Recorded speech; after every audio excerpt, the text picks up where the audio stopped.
Introducing MTN Momo when you need 10 rand airtime.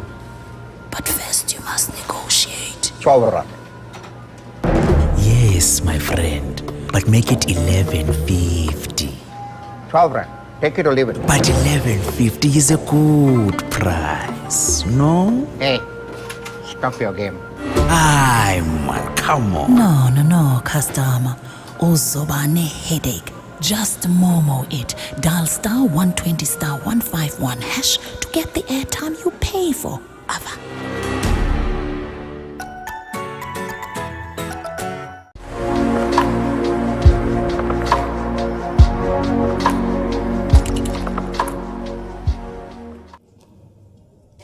Hello everybody and welcome to today's Top 12 session. My name is Gabriel Kassam. And I'm Skinny Sugar Kwedi. Awesome. So without further ado, we would just like to take this time to once again thank all of our golden sponsors. I'd like to thank Huawei Cloud, Contactable, Tata Consulting Services, CSG, and also IBM South Africa. So yeah, we've finally made it to this point. So what are your thoughts on the hackathon so far, Skinny? It's quite good, and I've seen a lot of good projects over the weekend. A lot of hackers been getting prizes and vouchers and all that, and hopefully they use them well. It was quite a good weekend actually. And from your side? No, it's been great, especially recently.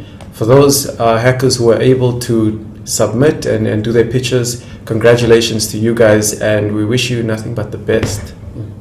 And you've seen a lot of memes and rap challenges and all that. It was quite fun over the weekend. At least we saw that gigs can have fun, Indeed. Yeah, we've had our fun, but now is the serious stuff. Here's where we get down to business. And today we will be announcing the top 12. Awesome. But first, let's quickly meet our judges who have facilitated the process until here. So first we got Felix Kamenga. So Felix, are you there?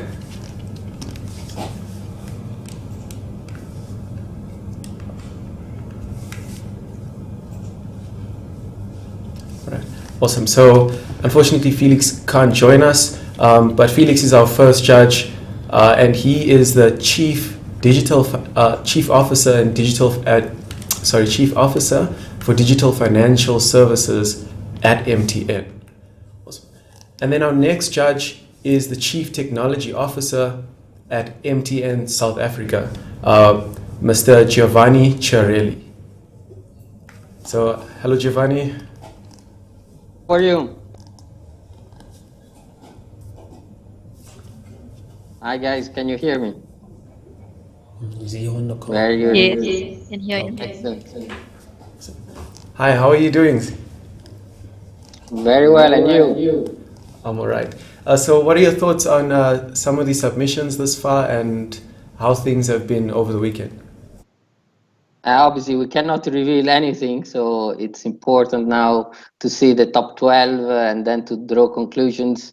I think the first feedback that I have got is definitely it's a great edition. We are really keen to see what is coming out from the next couple of hours. Great stuff. Thank you so much for joining us, Giovanni. Thank you. Okay, awesome. Next we have Mr. Pinda. Are you on the call, Mr. Pinda?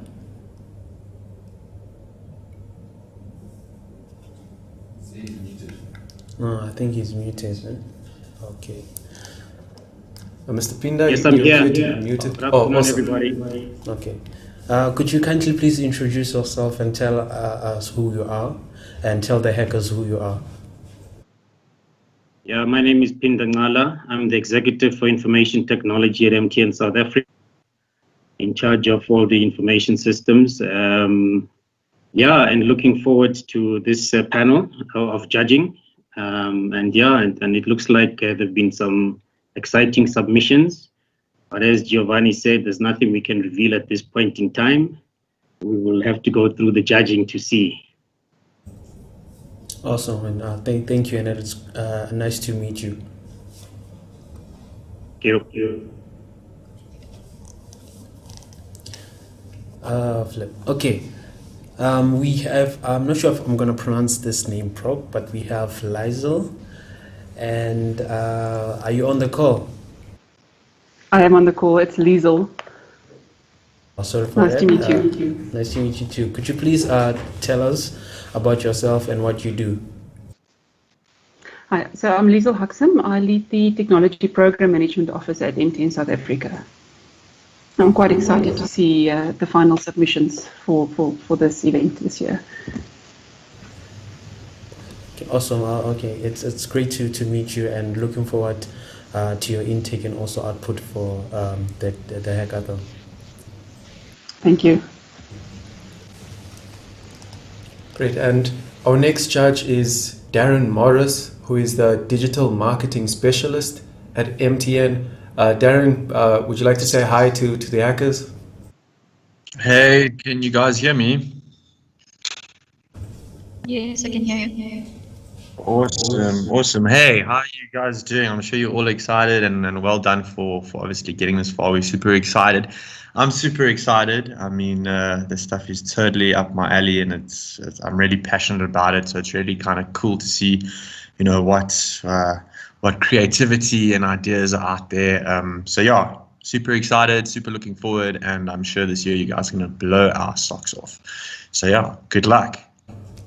Awesome. Thank you for those kind words, Darren. Up next, we have Doreen. Sorry, our last judge will be Doreen Mukwena, and she is the founder and CEO of CyberSec Clinique. Hello, Doreen. Hi. Good afternoon, everyone. Good afternoon to all the judges and the hackers. My name is Doreen Mukwena. I'm the CEO and founder of CyberSec Clinique. And I specialize in digital forensics, web development, policy and regulations. And it's so good for you guys to have me back again. Last year I did mentor TADHack, and this year I'm back again as a judge.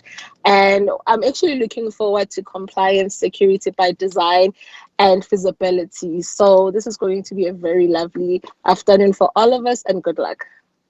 Awesome. Thank you very much, Doreen, for those kind words. And there you have it, folks. So these are our judges for the MTN Top 12. And today, those of you who are part of the Top 12, you'll have this opportunity to present. But Skin and I will very briefly take you through the rules of engagement for today's session. So the first thing to note is that each team will only have 6 minutes to present, and then the judges will have 4 minutes. So do make sure that you use your time wisely. Okay. And now for the second one, you guys are going to be sharing your screen, and also remember to mute yourself so that the other team could speak. And when it's your turn, you'll just unmute yourself so that we don't have sound issues and also conflict on that. Yes.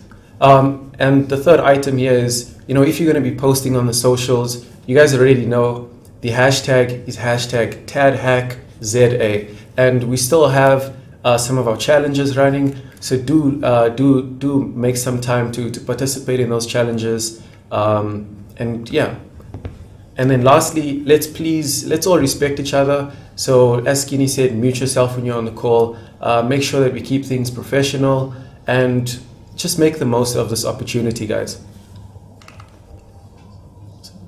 So without further ado, let's mention the first team who made it into the top 12. So shall we get a drum roll?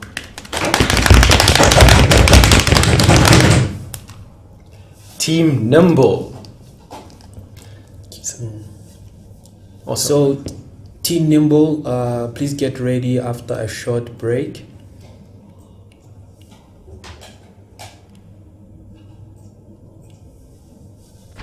Introducing MTN Momo, when you want to keep your money safe. But then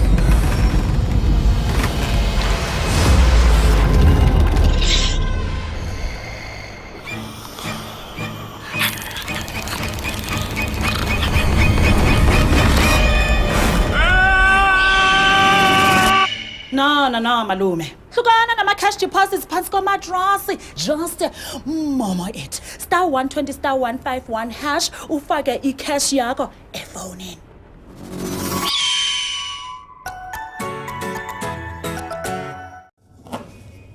Awesome stuff. So, as we've mentioned, the very first team to make it into the top 12 is Team Numble. So Team Numble, please introduce yourself. Good afternoon. We are Team Numble. We're made up of Tilha Patelia, who is 15 years old and in grade 10, and he's self-taught in a range of coding. And myself, I'm Adila, and I am his mother. I have no IT background. Can we go into the presentation already? Yeah, so awesome stuff. Okay. Okay, so what happened is during COVID-19 lockdown, Tilha was called upon by the 3D printing community to assist to print face shields, as you can see in the pictures here. And at the time, we realized that there was a dire shortage of PPE. And the challenge that we were faced with was that a lot of the communication was happening on WhatsApp and on email. And there was just so much confusion with regards to these two platforms that Tilha then decided that the best way to solve this would be through an app. And at the same time, we've had a lot of corruption in governments worldwide with regards to PPE tender. And this app, we hope, will be able to maybe reduce some of that. So, hello everyone, it's Tilha. So the way we're going to solve this situation is by creating a system where we have listings of people that need certain products and people that have certain products. And from there, we're going to start canceling them out like an equation. And we want to reach to the point of 0.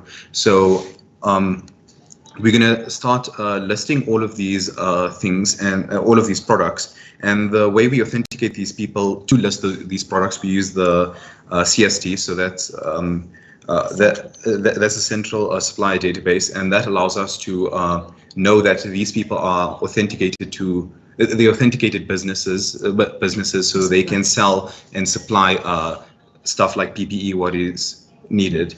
We must also focus that it's not only PPE, that this is a white label and can be planted on pretty much anything. It's that need and want what we're trying to bring into this thing. So for marketing opportunities? The marketing opportunities, we look at our NGOs and welfares, which were exactly the kind of organizations that were looking for PPE during the lockdown. Private procurement, so that would also be for PPE, or also organizations like MTN, for example, who are looking at a big project or something like that, where they need other departments within the organization to supply services. So if you're doing a project and you need IT services, HR services, etc., all these people can get onto the app and then share the services without having to email each other or WhatsApp each other. So there's just an easier flow of supply and demand. Government RFQs and disaster, which is what we had with COVID-19, but also when we have massive storms in South Africa and you get a whole lot of informal settlements washing away, and we need things like blankets and food and that kind of thing for the people.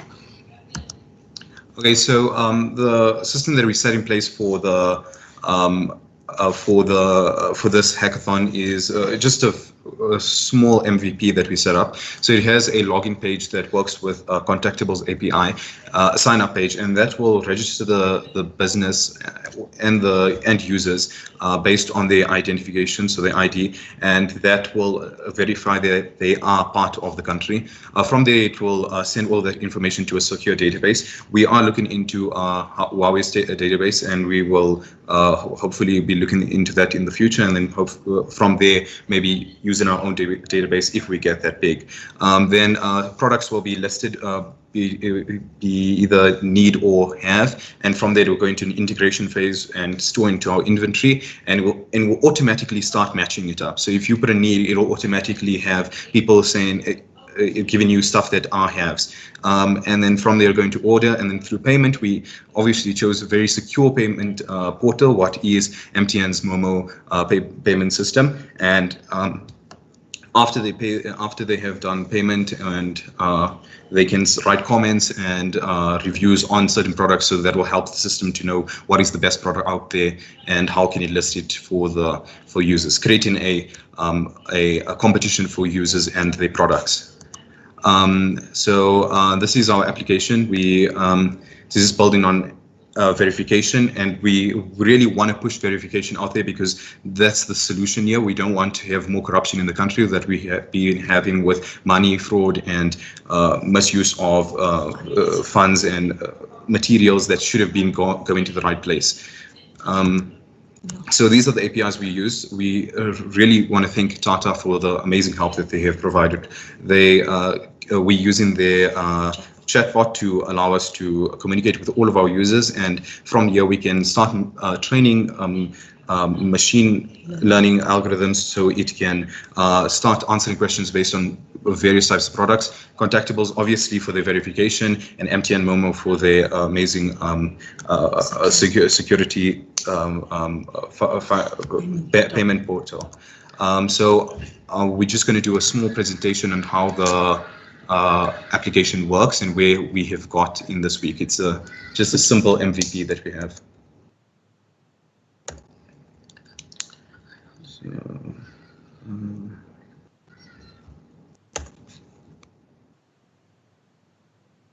just getting my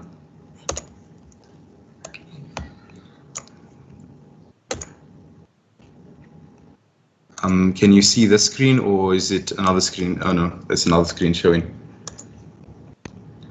Let's just, sorry, just trying to get the right screen here. Is it?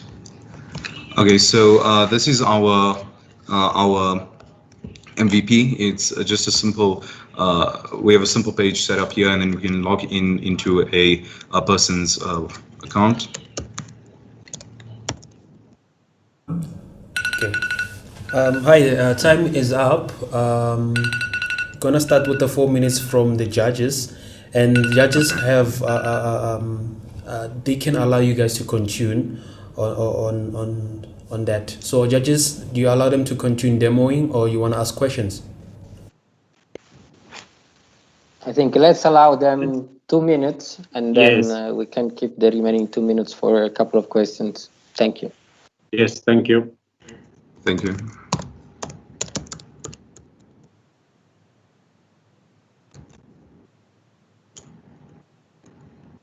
Okay, so from here it's logging in, but what will usually happen is that you would have went to a sign up page, and then you would have put in your system to your ID number, and then it will verify you from there.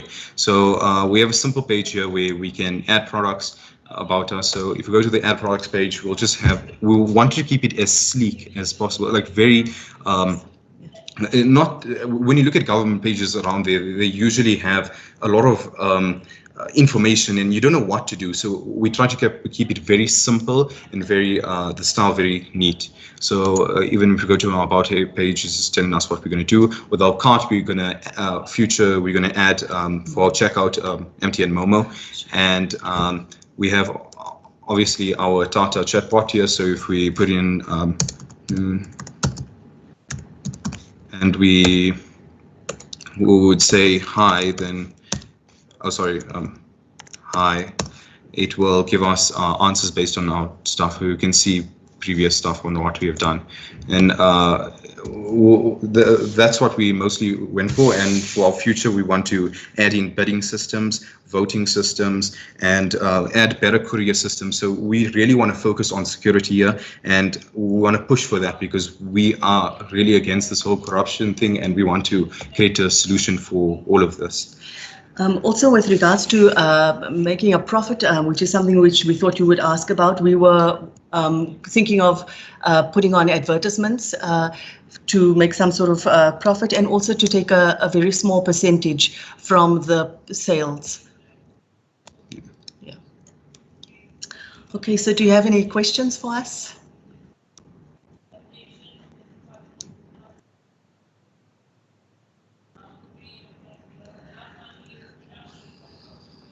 Sorry, question from Pinda. Yes. In terms of security, I didn't catch. Did you say you'd be using some of the tools that were provided to you? So for security, we used Contactable's API for identification of the user, and for security of what products can be sold and what products can't. We have the system of voting, and we're hoping that will create showing different companies that are bad companies per se, and companies that actually produce products, and from there the system should learn on what is bad and what is good. And also from the CSD, the central supply database, we can get a broad understanding of who is supplying what in a country. Okay, thank you. Question from Giovanni. Obviously, the push to adopt the solution is definitely very, very important. So what is the factor that you want to leverage to adopt this solution? So for this solution here, what makes it better than other solutions out there at the moment is that this is not only a system that will work on products like most other solutions out there. We want this to work with services and all different types of stuff, and also with files. So if you look into law, we want to just say a person has files on law, and they can actually allow people to edit it for them, and the system would find keywords inside there and try to automatically edit the file for the user, or for the people on here, and give them an output. So we're trying to create a system where any sort of business can happen. I know it's very broad, but we're trying to get there through different types of solutions such as machine learning and artificial intelligence. The time. There was a time. Thank you for presenting, and thank you for the judges too. All the best to you guys. So now we're gonna be introducing the very next team. Awesome. So the next team who has made it into the MTN TADHack Top 12, it's Team Classic. Awesome. So Team Classic, please do prepare yourself, and when you're ready, please say hi, and we'll begin your timer. So just a reminder to everyone who will be presenting today, you only have 6 minutes, so please do utilize your time, and should you go over the judges, it'll be down to the judges to grant you extra time or not, but you only have 6 minutes to work with. All right, do we have Team Classic?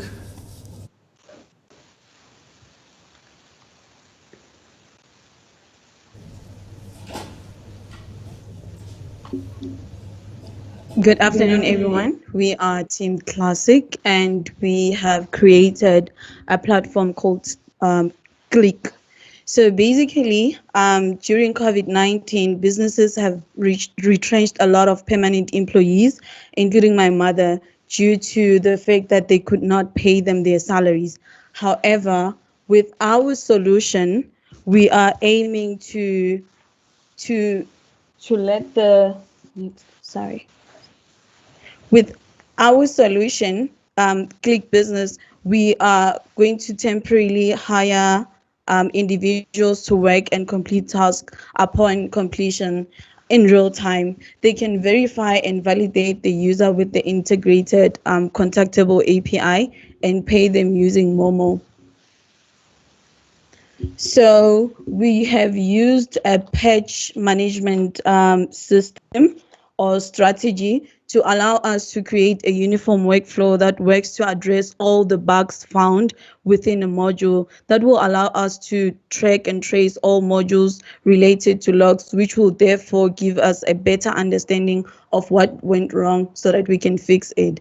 And for the security features, we use the contactable identity verification, and also to check the liveliness check, whether whatever you're saying, it's true or is it really you. We also use the contactable API and also the SQL injection? So in terms of the SQLi injection checks, is we have multiple middlewares built into the system itself. So we do check your CSRF, which is cross-site request forgery tokens, so that we know that it's coming from a legitimate source. We do block most XSS, LFI, and RFI vulnerabilities. So it's a fairly safe application.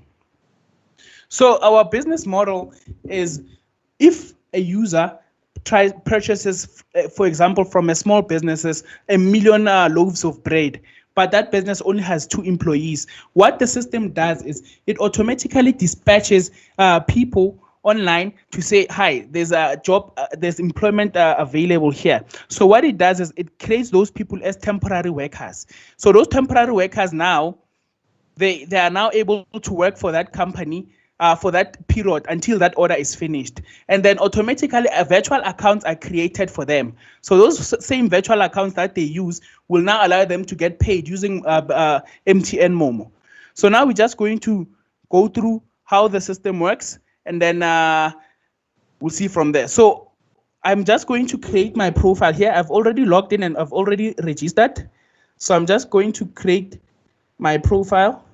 9802055414080. And once I'm here, I can just say this, submit. It will automatically take me to my dashboard. So we have a script running in the background that is sending requests to update the users online, the cost of temporary workers. So what we are trying to do is trying to change the phase of the game of employment. So instead of having a lot of permanent workers, automatically we can now say, for this week, this person will work for your business. For that week, that person will work for your business. But the system matches you with the type of people that are able to do that task. So I'm just going to create a quick business now. So I'm going to call it Classic Event. So I'm going to do the business type as a events management business. It was established 2019. Then test business. So the reason we do this is, for example, if let's say I'm an events company, I'm creating an event, I would necessarily need multiple ticketing systems to be able to handle the load. But with this approach, we are now able to pair tickets to your Momo account. We are now able to also give you people who live in that area who are looking for jobs to actually help you with that event. So we can automatically suggest bodyguards for you. We can automatically suggest people who will clean before and after, and we can automatically suggest service providers to install the sound and everything. So here, this is how the business I created looks like. So what I'm going to do is I'm going to automatically inject random users that will automatically update in real time from here. Sorry about that. Okay, so these are the users created. So I can still create more users as it generates, and then they will automatically appear here. So what this does is, this is a temporary employee index. So you can automatically add those users to a job order for an event, and automatically they will be hired and they are already vetted. So we vet, when I created my profile and when they were created, they are vetted by Contactable's API. So we actually built SDKs and released them for free to other developers to actually use and implement with their own system. So that's more or less of what we do as Classic. Okay, thank you so much. You guys also actually had 20 seconds left, so we're just gonna move on to the judges' questions. Your time starts now, judges. Hey guys, just to jump in straight, what I want to find out from you, I think it's a really cool idea, but going down to, you know, really the core of this and solving a problem that COVID has brought upon us.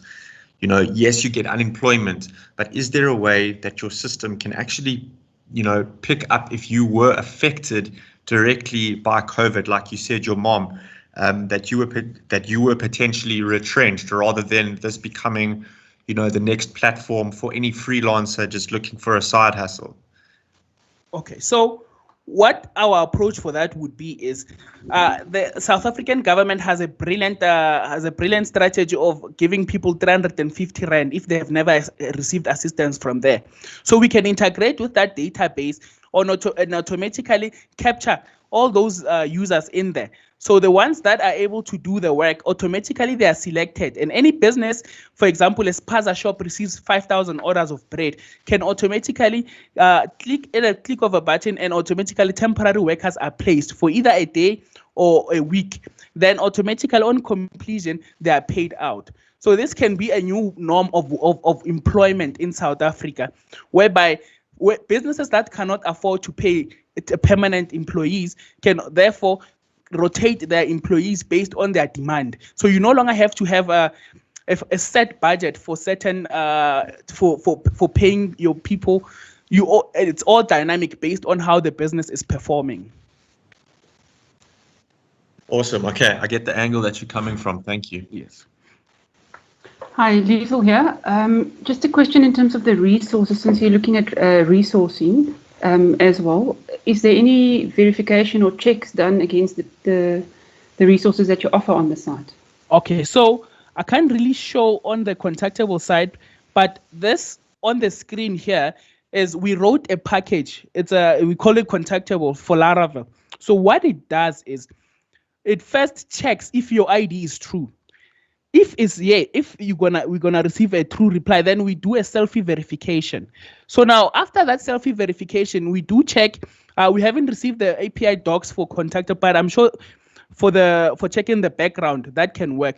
But we did a workaround last night, and we used something called Verify ID. So what we did there is we checked somebody's credit record, we checked their criminal record, and we checked their employment history. So automatically all that data allows us now to actually place people within certain job types. And because of the history of the companies that they have worked at, we can therefore place you either at a construction site that has been called for a week, either at a bakery shop, or either at for example, an MTN shop. But now you don't need to even register a bank account. Everything is done for you automatically, whereby money is now dispatched from your Momo account into your personal account, and you can cash it out. And with this vast network of businesses, we can also make a great deal to say these can be Momo agents that can now give out cash where you can go banking, which means now we are turning the whole township economy into a digital one, especially in South Africa. Thank you. Awesome. This is Giovanni. Can you tell us about the technologies that you have used to develop this prototype? Okay, so the backend, the microservices, we built them using Laravel. So the interface is running on something called inertia.js. So the real-time updating of data on the platform is achieved by using WebSocket. If WebSocket fails, the system automatically reverts to something called long polling. So long polling, it simply keeps a request open to the backend and updates data as new data is added into the system. So apart from that, the database, we're using MySQL, but we can switch it to any database, about 30 types, to PostgreSQL, to Sybase, to SQLite, and everything. So what that means is we don't have to hard code any SQL commands. Instead, we can migrate to any system because we use something called Eloquent. So Eloquent is a model that allows you to use the same code base for multiple data sources, and you don't need to necessarily change anything. And what about the set of tools that were available in the TADHack? Okay, so we used Contactable for their verifications and identity verification API. And then here we have a trait for Momo. So we use Momo's disbursement API. We also use the Momo's receipt collections API widget. So now this can be a full-blown e-commerce platform at a click of a button because those are implemented. And we wanted to use Huawei's RDS for scaling because they have an ELB stack that can automatically scale our servers across the whole ecosystem. But we couldn't add a credit card. It was refusing. But that's the type of infrastructure we are planning on. So they have Huawei has an SMS stack, even MTN has an SMS stack. So we can rotate between the two to send out communications to the users and ensure that system is always online by hosting either in the South African region, because the ping times are usually lower if you are hosting in the region you're targeting. But we can scale across the world, the globe, using their CDN and their OBS to store the vetting files that we get from the multiple service providers. Thank you. Okay, thank you so much. Just gonna have to cut you guys there. That was time's up. Thank you, judges, for the questions. And then we're gonna move on to the third team, and the third team is, drum roll, Team ZeroBug. ZeroBug. So Team ZeroBug, please do prepare yourself. Be ready to share your screen. Once again, just a quick reminder, you'll have 6 minutes to do your thing. Thereafter, the judges will have 4 minutes to ask you any questions.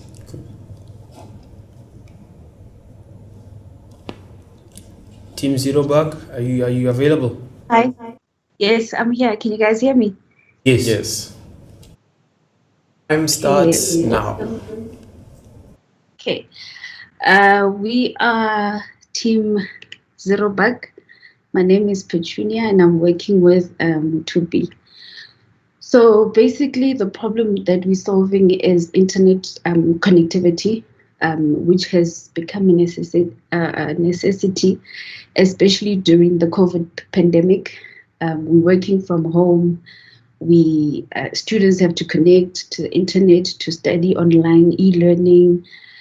People want to learn new skills, like do online courses so they can get skills for employment and so forth. And on top of that, we have load shedding. If you have load shedding, your router is down, you don't have internet connection, you can't work. So in that instance, what can you do? I'm just going to run through a couple of use cases. We have Tandi. She works at a call center company. She's working from home, and today her internet connection is giving her issues. The issue will only be resolved next week. She's not allowed to go to work because of COVID. She can't go to the internet cafe because there are lockdown restrictions. And if she gets a new data plan now, it would be a waste of money. She doesn't have data. She only has free SMSs. But with that, her neighbors, Lerato and Tsepo, they have the best network ever. And Tandi would like to ask Lerato to use her hotspot without sounding like she's needy, and especially at that for a whole week. So how can we help her? And we also have Lerato on the other hand. She has the best data plan. Her network speeds, her network connection is stable most of the time, but she also wants to make extra cash on the side. So how can these two people come together? Our solution is to allow people to share their mobile hotspot or Wi-Fi connection details with their nearest neighbor.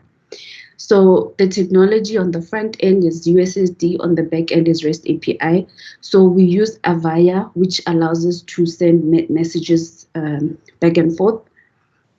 And we also, for our REST endpoints, we collaborated with TCS. They sorted us out with the database and the REST endpoints.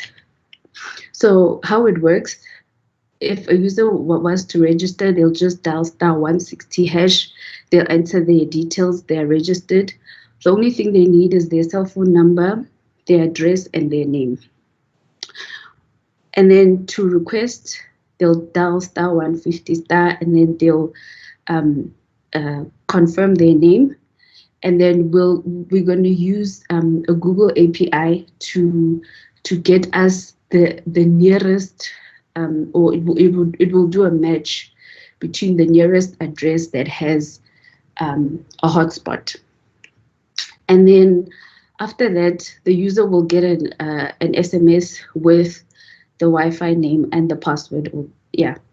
And then once they've confirmed, our first plan is 60 minutes for 25 rands will be deducted from their wallet. And then the provider of the hotspot will get a request that somebody wants to connect to your hotspot by SMS. And then once the user confirms that they're able to connect to the hotspot, that user will get 25 rands added. So yeah, and then once the hotspot is over, the provider will have to change their website. So how this is going to work is all users will have to load a voucher. This is how they load the voucher, and yeah. So why would people want to use this solution? They'll get money, internet connection will be at a fairly low price, and yeah, and we know if there's internet connectivity that's stable and you're working from home, productivity will increase. The challenges, fear of change, security concerns as well of connecting to somebody else's Wi-Fi, and yeah. So I'm just gonna jump over to the financial impact. Why will customers love the deal? Let's say you have a customer that has a data plan of 1,000 Rand per month. And this customer then started using hotspot, why not, which is our solution. They will then get 20 rands because we are gonna then deduct 20% of that amount. So they'll get their 20 rand. So imagine if this person every day they have a one hotspot request, that is 20 rand every day. For a month, it's 600 rand per month. So they'll actually be saving on their data plan. And then on our side, how we are going to make income, because we will then get 15 rand for every hotspot that is shared. We'll get 15 rands from there. If we do very bad, we expecting to make 4.5 in a month. If we do very well, 150 in a month. So basically, that is my slideshow. If I still have time, I just set up a document of the endpoints that we're going to be using. Okay, cool. Thank you, ZeroBug. Your time actually is up, and the judges' time start now.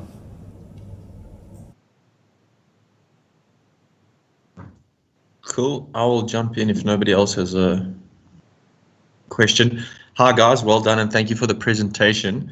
I just want to find out, what stops me as a person at home? You know, let's say I live in a small complex or a block of flats, to say, why do I need to use your platform when I can just put signs up in my complex and get the full amount instead of deducting 20% to your company? Why can't I just let my neighbors know that I've got a good internet connection? And if they want to connect, they can potentially pay me X amount per month. Yeah, I think from our side, we give you that confidence that, well, what we actually thinking of bringing up is encrypting the SMS that goes through from, like, when the user shares their Wi-Fi hotspot. We want to bring up a technology that will encrypt that message. So I think what we will offer is security, I guess.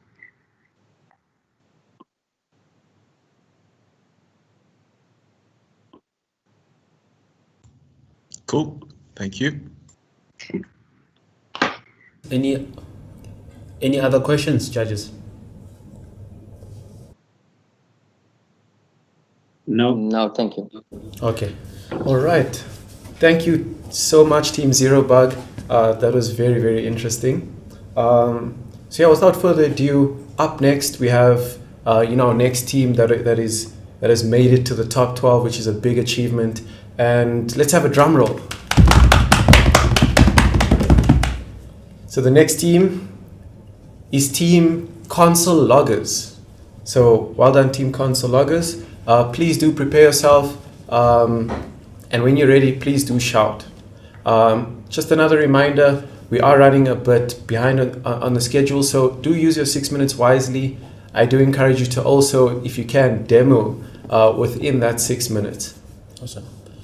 Team Console Loggers. Time starts now.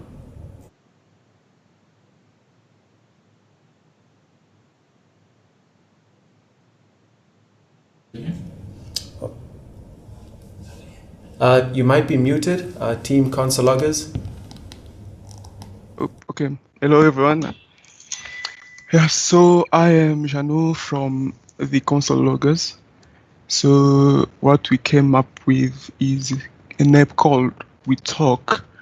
So basically, what We Talk will allow us to do is for us people like connect to other people, no matter what language they talk, no matter where they're from. So for us to be able to exchange and communicate. So if I can move to my next slide. So you can see, yeah. So WeTalk is a multilingual messaging app that will allow a person to reach and communicate with anyone around the world. And guess what? Using their preferred language. So what WeTalk does is I can sign up on the platform as a French-speaking person. And there's on the platform, let's say Chinese-speaking person or a Zulu-speaking person. But WeTalk will allow us still to be able to communicate. I'll be able to text the person in French, but they get the message in Zulu or in Chinese. So if I can move, and what are the use cases of the application? So as I said before, we can use it as a chatting and messaging app in the community. So people will be able to express their idea in their own language. They can make good. Awesome. Sorry to interrupt you there. What we're seeing your presentation slides, but they aren't presented. Okay, let me do this now. Can you see them? Yes. Okay, that's. So please select presenter view. Yeah, just did now. So a minute. So restart.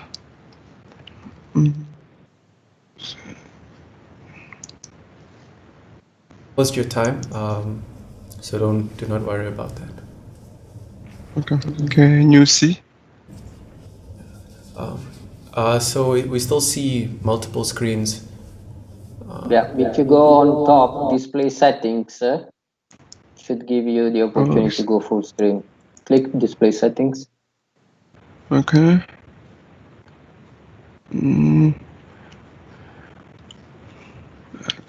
Let's see.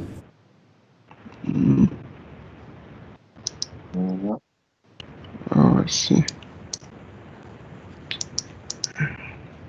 Yes, so under display settings, please click the first option. Okay, cool, thank you. Can you see that now? Yes, that's Yes, perfect. fine, So I'll be fine. resuming your time now. Okay, cool. So I was saying the use cases of the app would allow people to build relationships, and be free to express themselves with whoever they want to communicate to. And in terms of business, since Corona came in, many businesses were forced to use digital technologies to reach their customers. For sure, not all our customers can speak English or can speak some official language. Some are maybe comfortable using their mother tongue, Zulu, Xhosa, or whatever. So WeChat will allow us to be able to reach those customers and ensure that they get the message we want to pass to them. So you can go to the next slide. And in terms of the features of the app, so we're gonna have text translation into your preferred language as explained earlier. And we have text-to-speech translation on demand. So the users will be able to request for a voice version of whatever message you send them. And we have speech to text. So if I decide to, instead of sending a text, I decide to use a voice note, my users can still be able to understand each other. And voice messages as well, we can convert and translate your voices, and to support local languages, which is our kind of main feature, because kind of we lack the supporting to local languages. Even if you go look on the APIs, you still see some European languages, but we want more focus on the African languages so that our businesses can actually maximize their chances of getting more customers. And in terms of stack used, so my front end is built using React and Bootstrap, and backend I went with Node.js and GraphQL, and I actually used IBM Cloud for my translations. So, and in conclusion, there's one saying by Nelson Mandela saying, if you talk to a man in language he understands, that goes to his head. But if you talk to him in his own language, that goes to his heart. So basically, we believe that Twitter can help you build close relationships with your customers or your friends or family. Cool. So I will go to my demo now. So if I take, cool. Can you see my demo? So it appears. Yep, yes, we can see it now. Okay, so for the app, we'll have the option to register first. So I'll create an account. Let's say I choose this person. I put the username, I put in a password, I confirm. And let's say for this person, they are English speakers and they register. Then I go create a new one. Let's say Mike, and they call Mike, and their password is, so let's say they are French speaking. So I will register, then let me log in as my English speaker. So I already can see there is Mike on the platform, and Mike is a French speaking person. So the platform will allow us not to be blocked to communicate to Mike. So I'll just text him. I say, good morning. Then I say,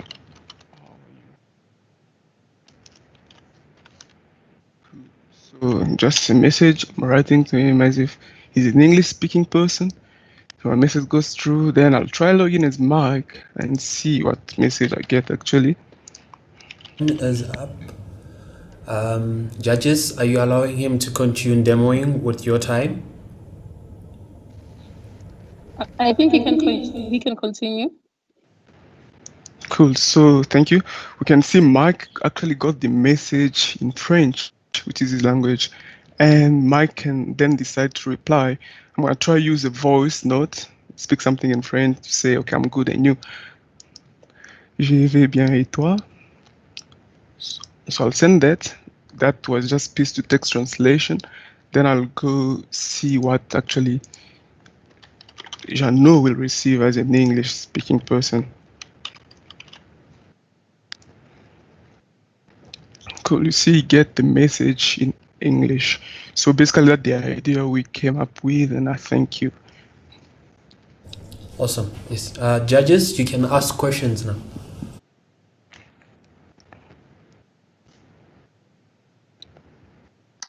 Question from Giovanni. I think nice, but the question is, how do you see related to COVID? Yeah, so what I explained earlier is, so we're trying to maximize how the companies can reach people, can reach customers. So this will allow them even to go further into rural areas to speak to those people, not being limited by the language. So maybe those people, they only understand Zulu or whatever, so it might help them actually to reach those person. Like, that's how I see it.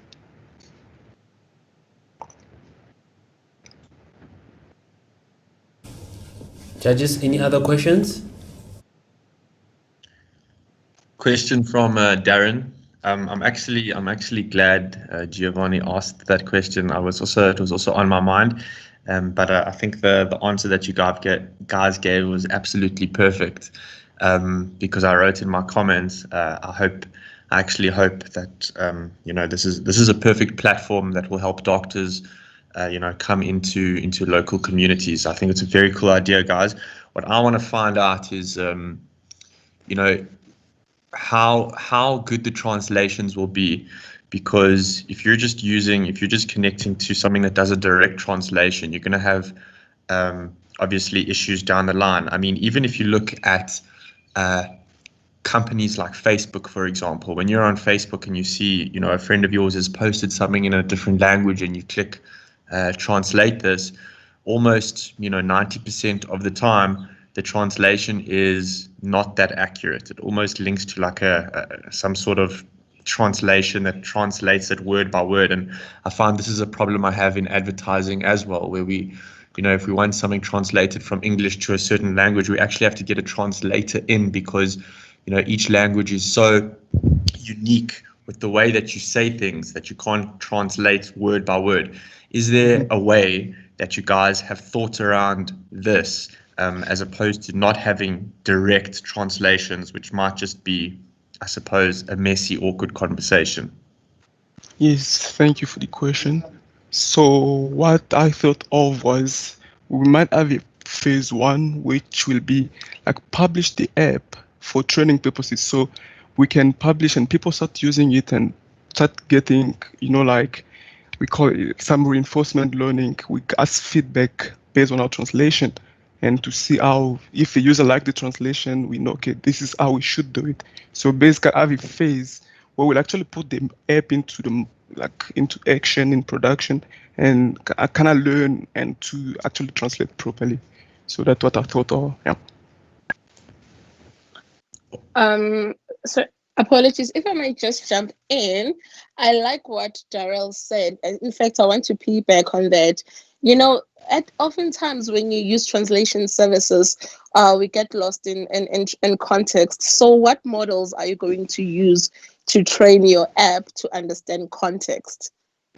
So, for example, I might build a model from, actually, you can say from scratch, using the maybe IBM platform. So we can actually get our, let's say, Zulu language and get some feedback. This is how you say this. This is in this situation, translate this way. Like just gathering the data, I think we might achieve that. Awesome. Thank you for your presentation, and also thank you for the comments, and also for asking questions. That was time's up for the judges. Then now we're going to introduce the next team, and the next team is, drum roll, Team Three Musketeers. Whoop whoop. Awesome. Team Three Musketeers, prepare yourself. When you're ready, say hi. And yeah, once again, just a reminder, do use your time wisely. Get that demo in within the 6 minutes. We want to see what your application is like. We want to see the cool stuff that you guys are building. So Team Musketeers. Okay, and your words now. Good afternoon, everybody. Thank you for your time. My name is Simon, and I'm representing the Three Musketeer team today. We have come up with a solution called My Momo Wallet. Okay, so the problem that we have identified is that in Momo, there isn't enough efficient way where we can cash in money into the Momo wallet. So, so basically we have come up with a solution that will include features that will cater for a South African population that currently do not have bank accounts, and find easier ways to cash in money into Momo. And the benefit is that MTN customers will be able to top up on their Momo account easier, and this will also increase the base, the customer base on fintech app, Momo app. Okay, so the COVID-19 impact, as we know, has drastic impacts on the economy as well as customers' behavior. As per the lockdown regulation, we are unable to travel anywhere. Social distancing is the new norm, and consumer behavior has heavily shifted to online shopping. So we need to ensure that the South African population gets onto the digital platforms. So this is the solution that we are proposing. We are introducing 3 new features on MTN Momo app, allowing users to top up cash in money using airtime vouchers, and locating Momo agents near you via a chatbot used by via chatbot, and virtual loyalty cards, where you will able to store all your loyalty cards in one place, like Discovery or Momentum. We believe with this solution, we will be able to cover the majority of South African population that currently do not have access to bank accounts and find easier ways to cash in money. And this will, and we would like to take advantage of the huge footprint to get in contact with customers that MTN already exist currently. Now Mohammed will be taking you over through the detailed solution.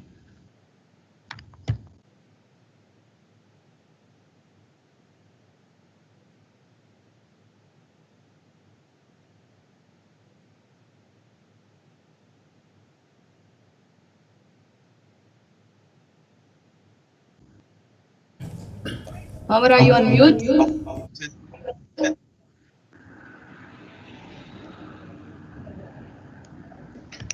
Okay, so the impact for our solution. So MTN would be able to increase its fintech and market share by reducing its barrier to entry to the banking space. We would also be able to reduce operational costs by training less and deploying less Momo agents. Also, the Momo app is customer-centric designed, and our features would be implemented seamlessly into the Momo app for it to be easier for the customers. For the customers, they would benefit by reducing the spread of COVID. They would not need to travel long distances or use paper cash for transactions. It would be more safe for the customers. The Momo app has built-in security features such as pins, biometrics, voice recognition, etc. And also they will be able to save a lot of time. No need to commute long distances or far distances just to top up on their wallet. So in designing this, we follow the software development lifecycle. We analyzed, we got requirements from Play Store as well as a few people. We designed, we translated those requirements into designs, we developed, we tested, and each phase we would then implement and better improve our solution. Our business model, so we partnered up with partners such as MTN, IBM, and Tata Consultancy. What we did was on IBM side was database creation, API integrations, USSD design. Resources were the technologies such as Node.js, as well as databases. We also managed to deploy it, and then we would also use Momo agents as well as MTN stores. Our value proposition, MTN is the leading brand in SA. We would use this and their footprint to make it more convenient for our customers to use the Momo wallet. We are not restricted to just fully featured phones. It's also available for non-smartphones as well. Our customer relations, we will be able to get more customers. By marketing, we will be able to keep customers by convenience and loyalty rewards, and we were able to grow our revenues. Market channels is all the channels that MTN currently uses, and obviously we are targeting our unbanked South Africans, and as I said, it is for smartphones and non-smartphones, and it's for all mobile networks. For our minimum viable product, we came up with 3 phases. The first one is the airtime voucher top up. This would be available on the app as well as on USSD. They would be able to just go to the nearest outlet where airtime is sold, purchase, and then top up via the USSD or app. The second one is the Momo agent locator. Here, what we plan on doing is for a customer to find its nearest location where the MTN could pick up its location. But at the moment, we are implementing a chatbot where customers can just ask for the nearest location. And the last one is the virtual time is up. Oh, sorry about that. Judges, your 4 minutes is about to start. Are you allowing them to continue? Yeah, sure. Yeah, if they can show us a demo. Okay, just hold on. So we have prepared a video of our demo.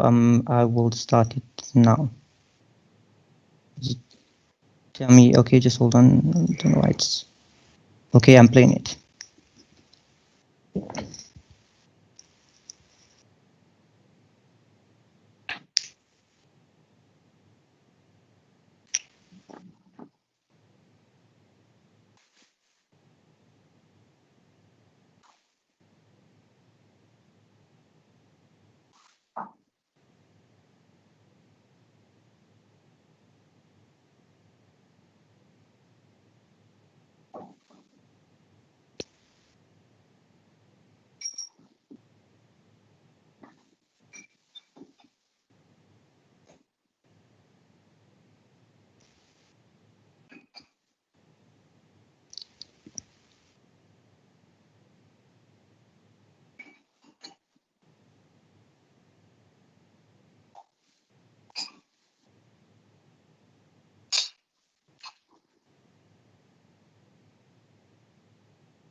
Okay, that's our demo. We are now open to any questions. Any other judges? Any other questions?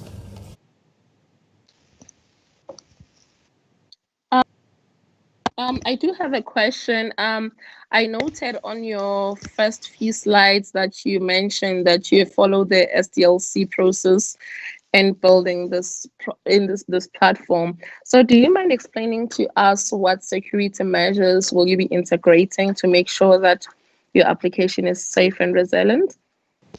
So for the first part, the Momo app already has for its registration, for its recognition, they take a picture of your ID as well as a selfie of yourself. So we would be using that, and then sharing our information with third parties. We would use encryption end to end.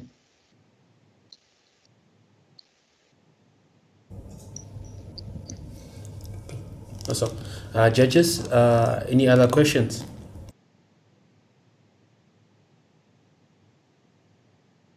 It seems like there's no questions. No, thank you.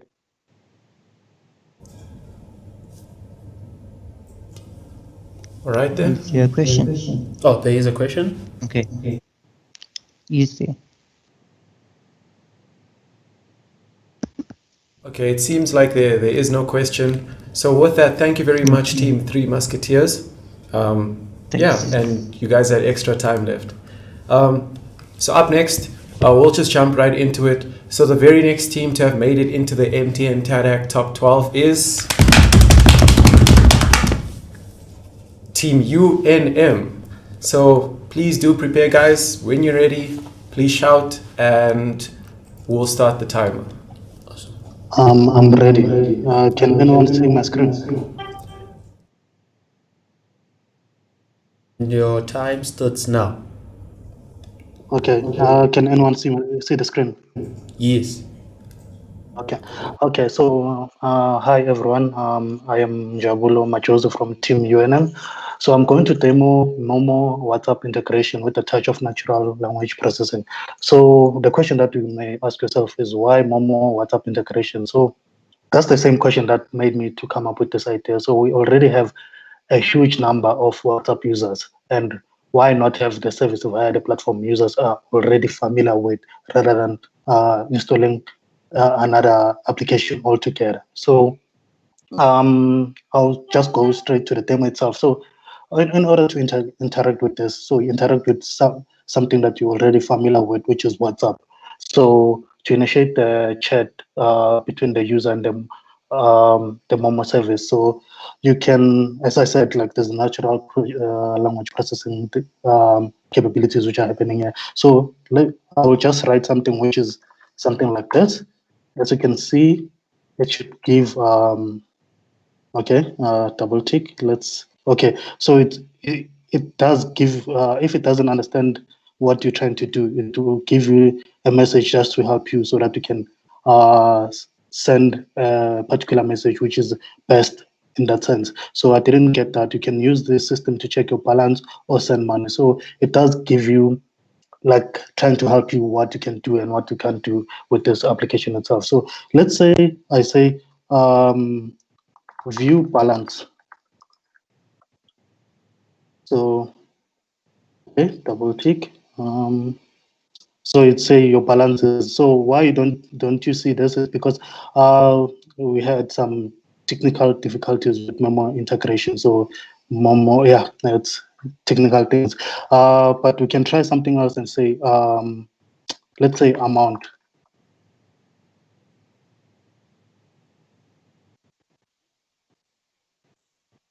Amount to your balance. So it recognizes some of the things which are already made the assistants, because I'm using IPM Watson assistant here. So there are things which I'm trying to teach it as much as possible so that they can understand what the user are trying to ask from the system itself. So you can send in money, but as I said, like I had issues with integration of Momo. So you can say send money. It will pick up that you're trying to send in money from the side of the application itself. So Okay, it's still loading. Okay, one tick. Okay, cash sent successfully. So this is just the picking up from its side. So let's say transfer money. Or let's say just transfer. You will see it picks up from its side to say, oh, this person wants to transfer money. So in future, I want to make it even more possible so that it can detect that there's more information that you have to send through, because you can't just say transfer. You're transferring to where, you see. So you will say maybe transfer 10 Rand to a certain number, something like that. So that's a future implementation. So this is a demo. So the way it is so far. So the integration is, the reason for this is the integration is to increase the Momo user reach and enable vendors and customers to make non-cash transfers on WhatsApp. So as much as this increased the use of digital money during COVID time, but it even solves the issue of users not needing to get cash first before they can buy something in informal marketplaces such as taxi ranks and vendors that you usually find on the streets. So the tech that I used is Twilio for WhatsApp integration, Node.js for handling the conversation, IBM Watson assistant for natural language processor, then the MTN Momo API. But yeah, that's it from my side. Thanks for this opportunity. Do you have questions on your side?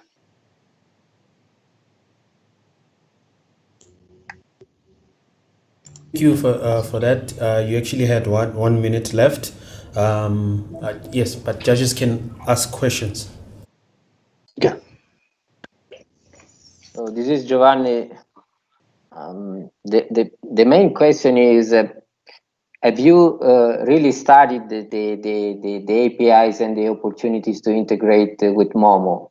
So are you sure that you are trying to do something that is blocked, maybe for security reasons? Okay.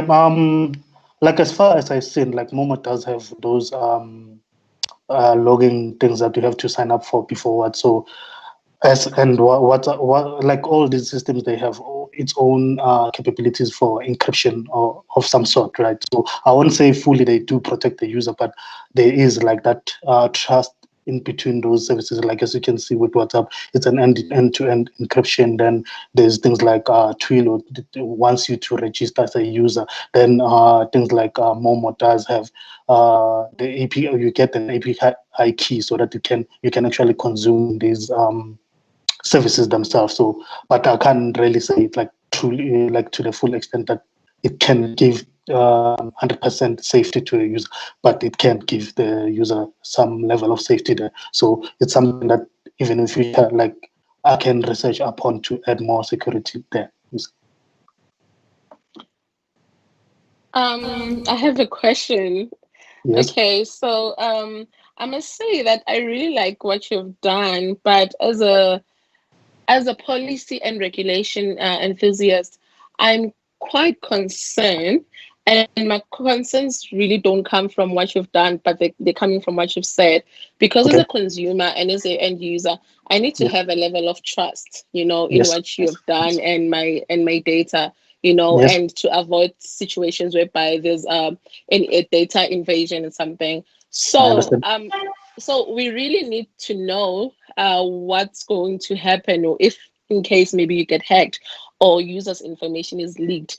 And as you've noted, that Poppy came into full effect in South Africa a few weeks ago. So what plans do you have? Have you started any regulations? Have you started any policies?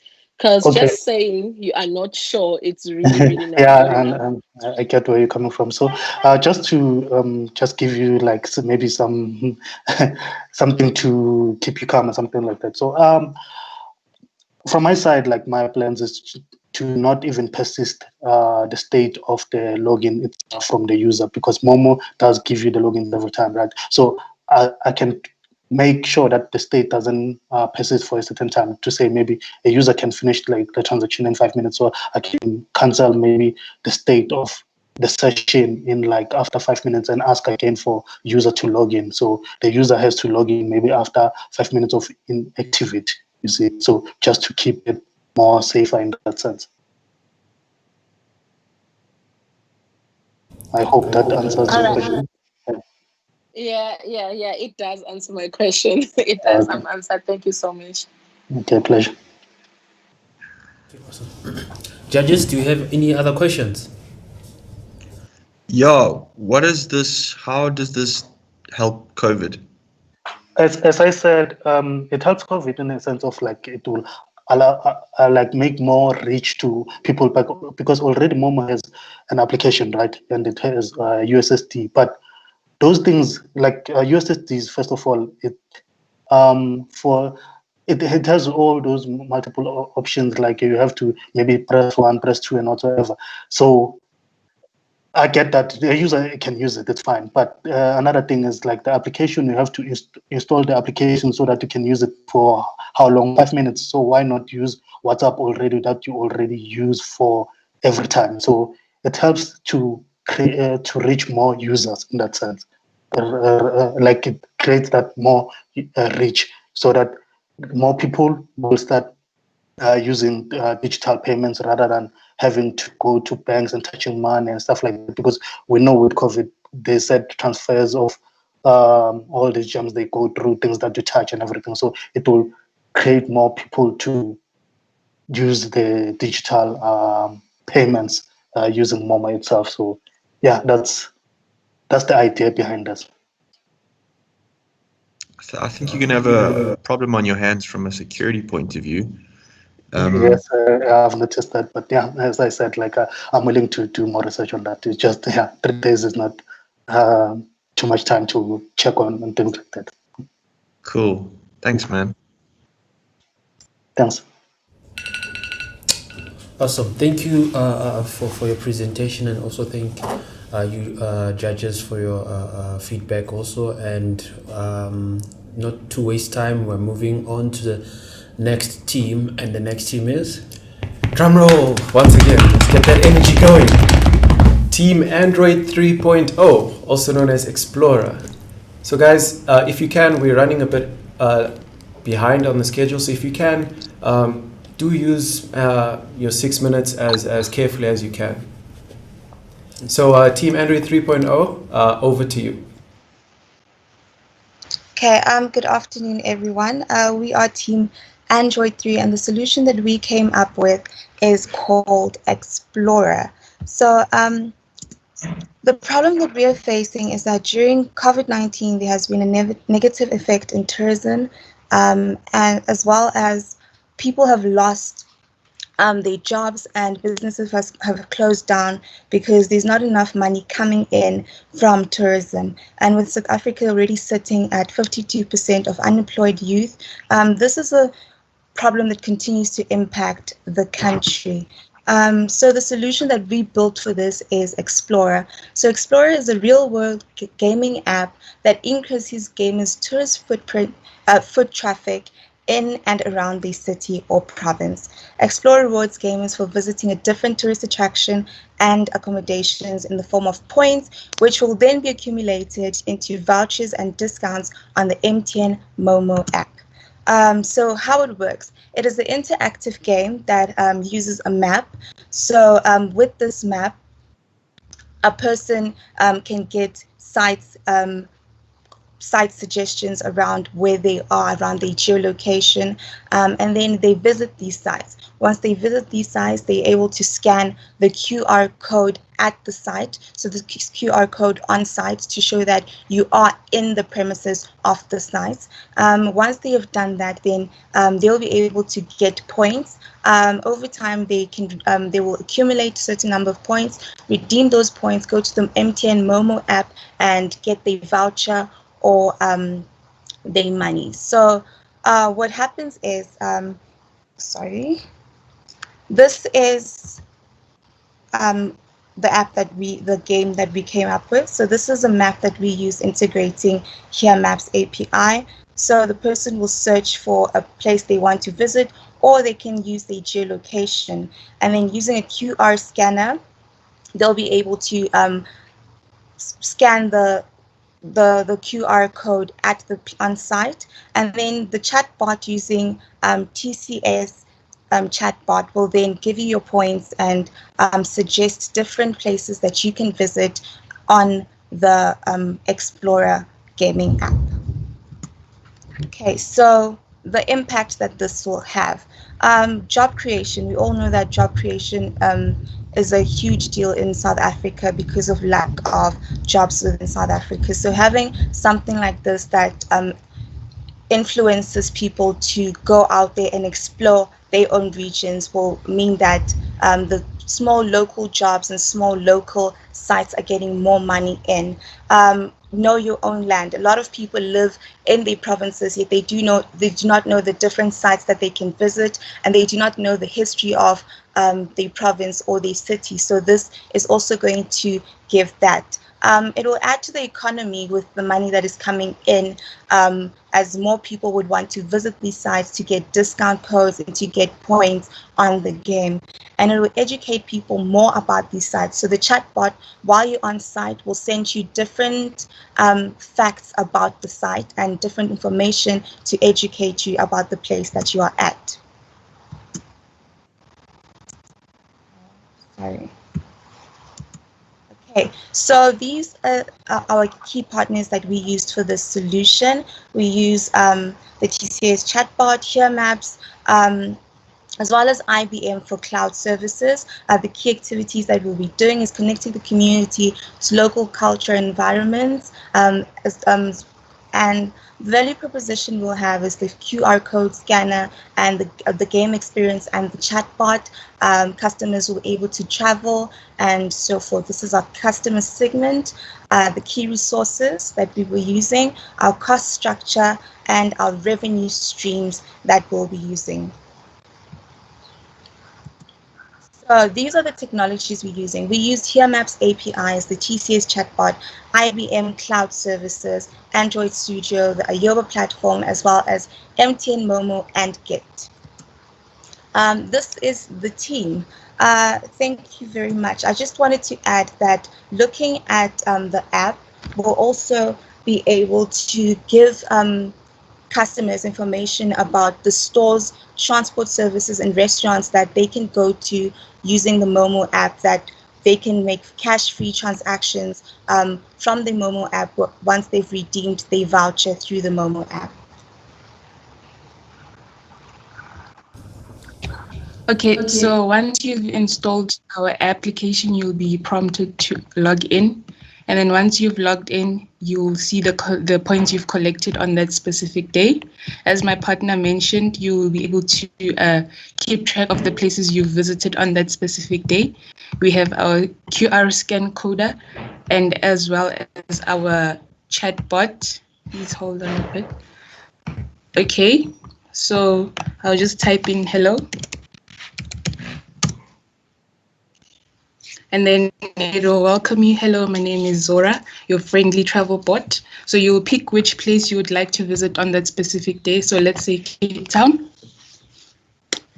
And then you have to choose whether you want to go sightseeing, get something to eat, find a fun activity to do, or visit a historical site. So let's say visit the historical site. And then after you've chosen the historical site, you choose another option of what you want to do on the historical site. So let's pick Robben Island. Once you've picked the final site you want to go to, and time is up. Okay, judges, your 4 minutes. Are you allowing them to continue, or are you starting with questions? Please continue. Okay, once you've chosen the site you want to go to, the chatbot will allocate how many points you've collected on that site.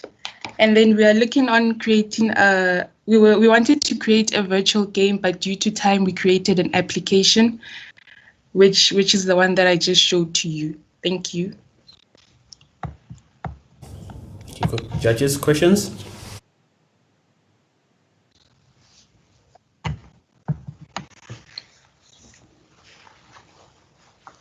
The question from my side, you have skipped very quickly the slide of the team members and what is their role. So can you tell us about the roles in the team, please? Okay, so okay, let me just share my screen again.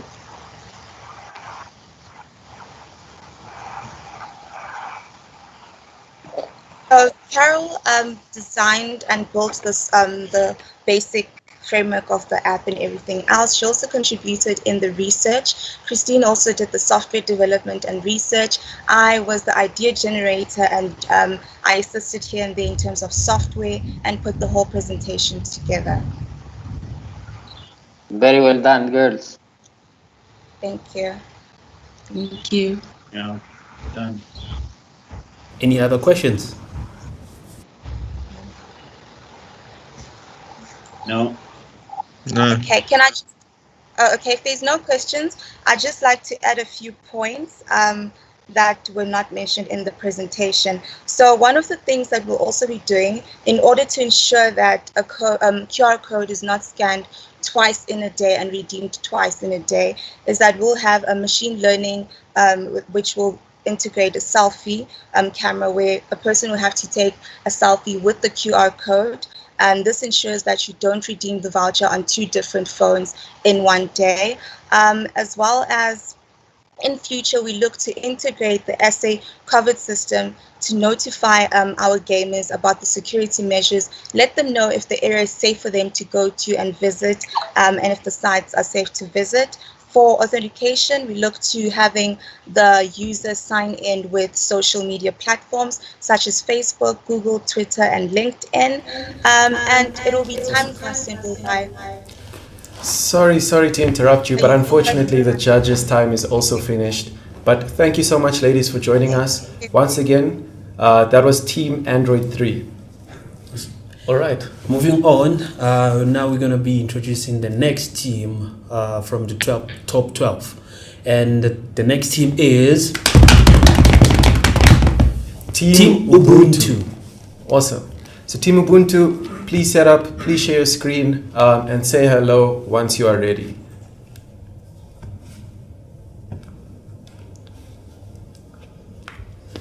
Hi, I'm ready. I'm just going to share my screen now.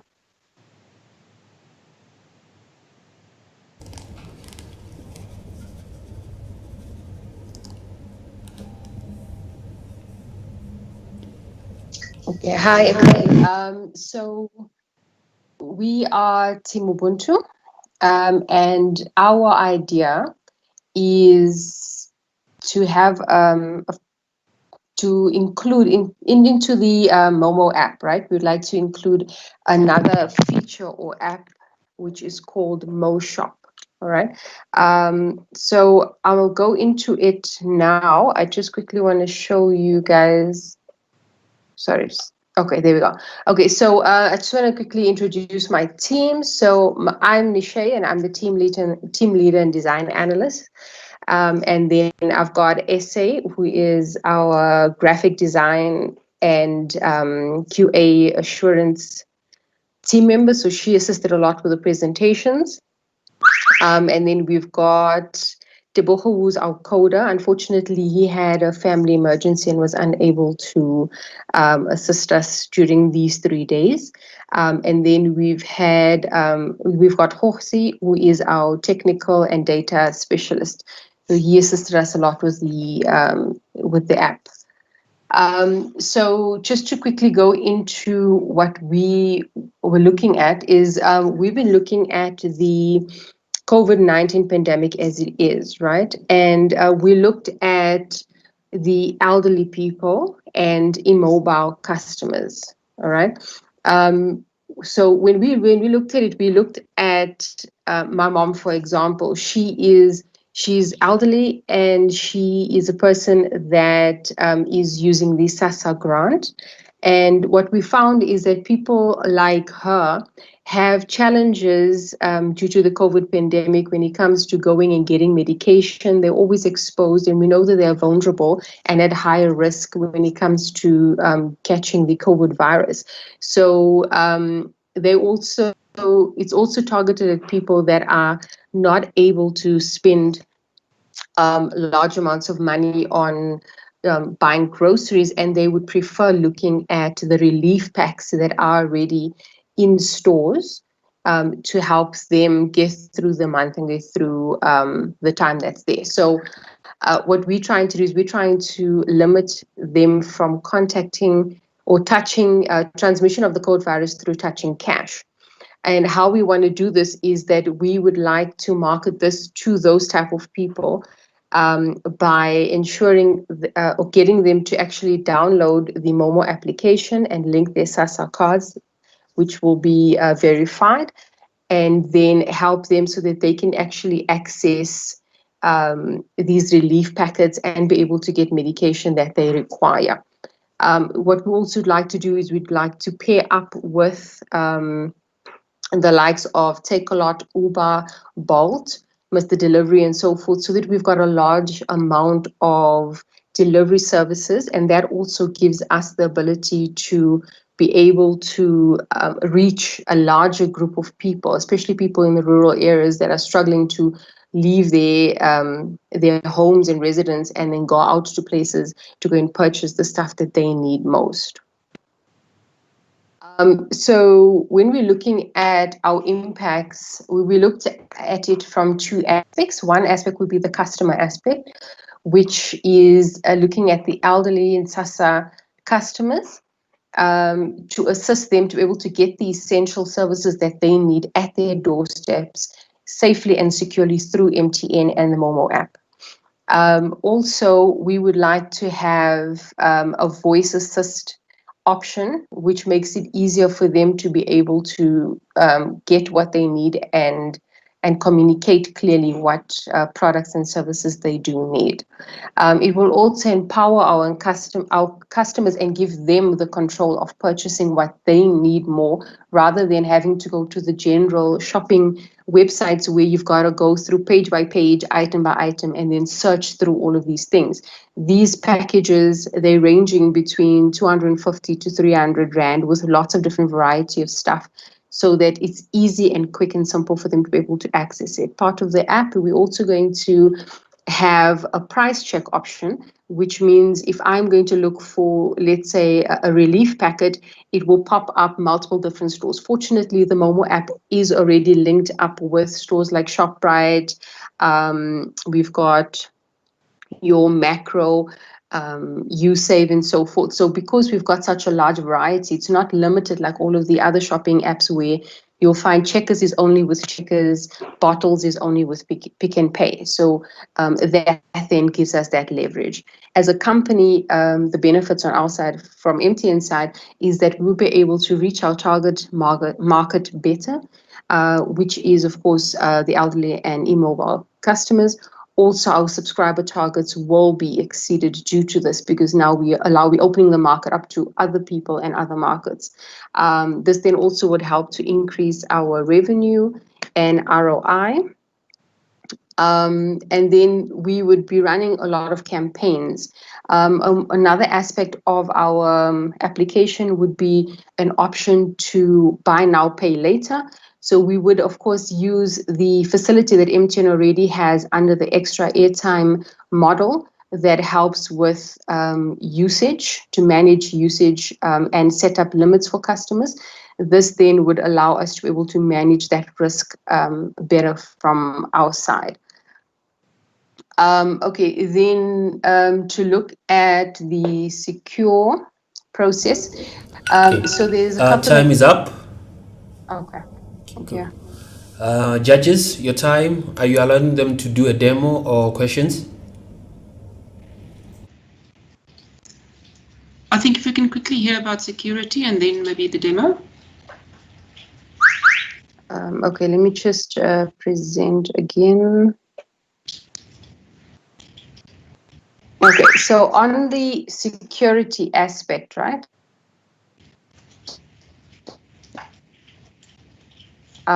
So we've one, which is to have an insurance to cover things like death, because the people that we are focusing on are people that are elderly and, you know, injury. Sorry, I'm not sure if you guys can hear me. My connection is a bit poor. So we're looking at debt, fraud, those kind of stuff, and insurance for that. And then also having a usage limit based on the extra time model. And then we were also looking from a security aspect, we were looking at the fingerprinting and OTP, as well as scanning the QR code and approvals through the application as well. With regards to the demo, unfortunately, we don't have a demo at this time. Like I said, the coder that we had some personal issues where a family member passed away, unfortunately, so he wasn't actually able to give us that in time for us to be able to do a demo. Awesome, awesome. Thank you so much. Awesome. Thank you for your presentation. Judges, do you have any questions?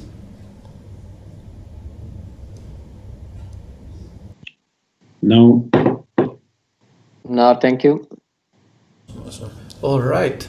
So with that, it's a wrap. Thank you very much, Team Ubuntu. And without further ado, we'll jump right into the next team who has made it into the MTN top 12. It's a big achievement. So the next team is, drumroll, Team Black Panther. Wakanda Forever 2.0. Awesome. Team Black Panther. Yeah, please get ready. And guys, just remember one thing, that please don't spend too much time introducing everyone, because you're wasting your time. You can just put a slide with everybody's name, the judges will see, and just move on to the next slide because of your time is limited. Okay, Team Black Panther. When you're ready, let us know, and the stage is yours.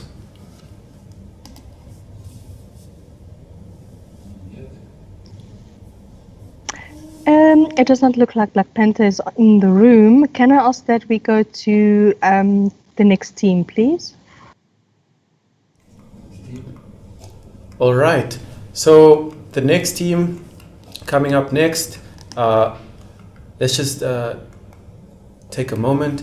So yes. Sorry. Yes. So the next team who has made it into the MTN top 12 is, can we have a drum roll?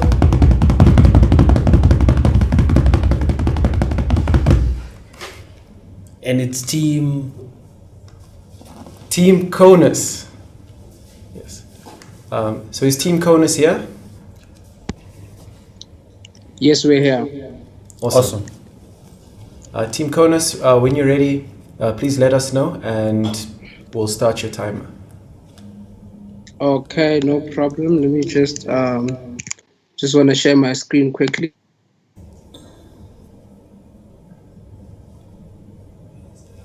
Team Wakandas.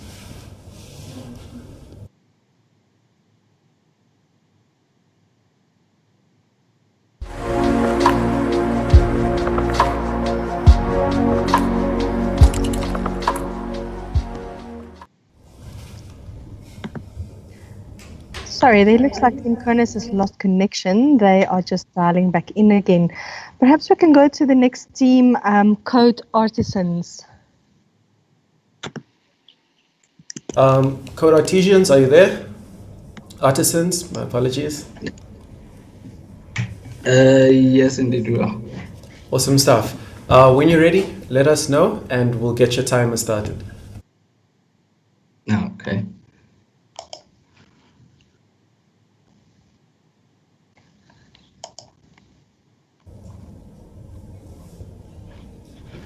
Hi guys, this is Team Code Artisans. We chose to go with the Ioba challenge. We developed a tiny game called Flip MM, just a pastime game to meet the challenge. The current problem we looked at, it's the shortage of South African centric games which are hosted on the Ioba platform, and we want to meet that challenge.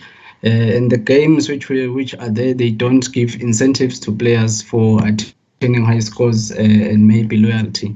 And currently, not all games are easily accessible on Play Store due to compatibility and geographic limitations.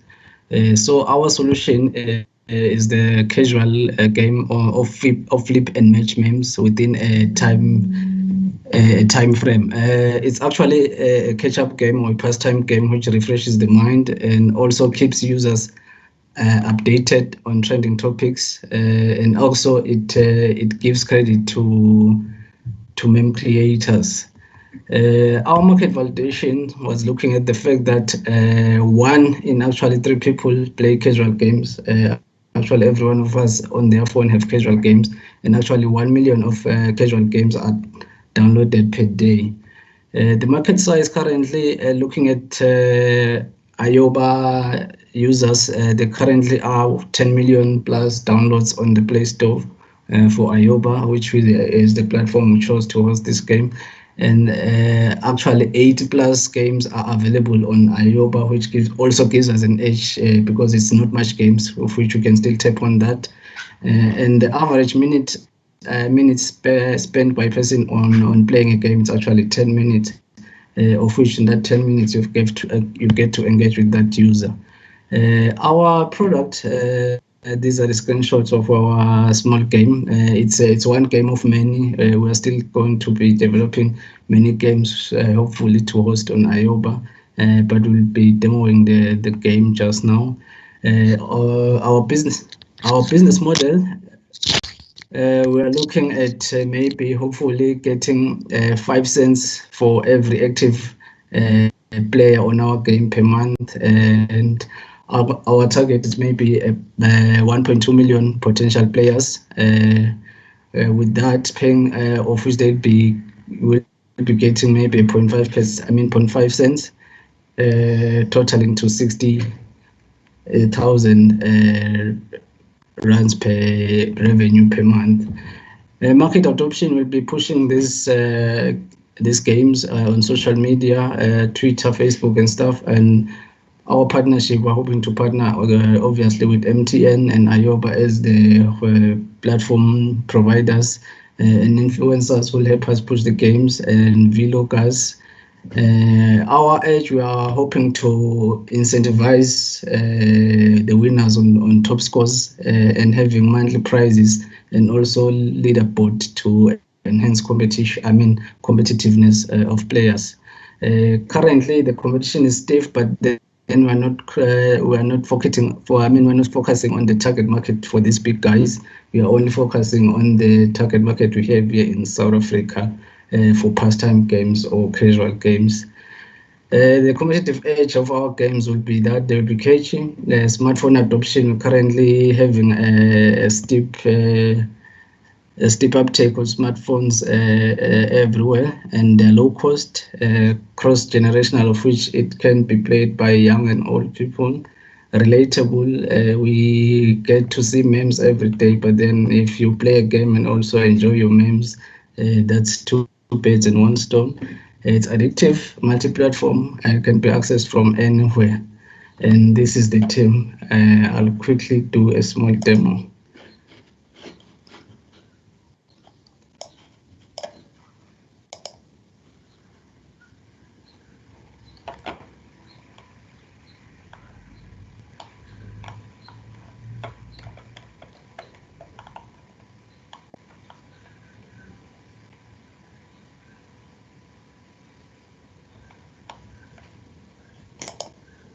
So this is one of our games, Flip a Meme, of which you have to flip the tiles here to get and match the memes. And if you get to match correctly, you actually awarded the score. Here is supposed to increase the score from 0 to something, and actually the points accumulate as you play along. And you get to, if you match certain tiles at a smaller time frame than the previous user, you get to be listed on the leaderboard. And hopefully, once we've incorporated everything, we get to reward top players just to increase traffic on our games and also on the IOBA platform. I think that's basically it from our side.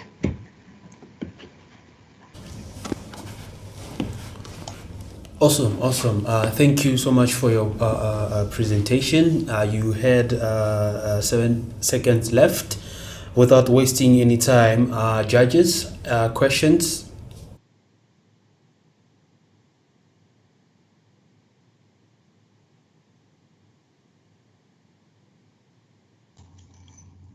Hi guys. Just remind me what this has to do with solving COVID-related issues, please. Okay, this is just a pastime game of which with your COVID there you get to pastime and actually enjoy playing, actually getting incentives. If you get to win, you get incentives, but then again it's not that much practical on COVID. It's just a pastime game.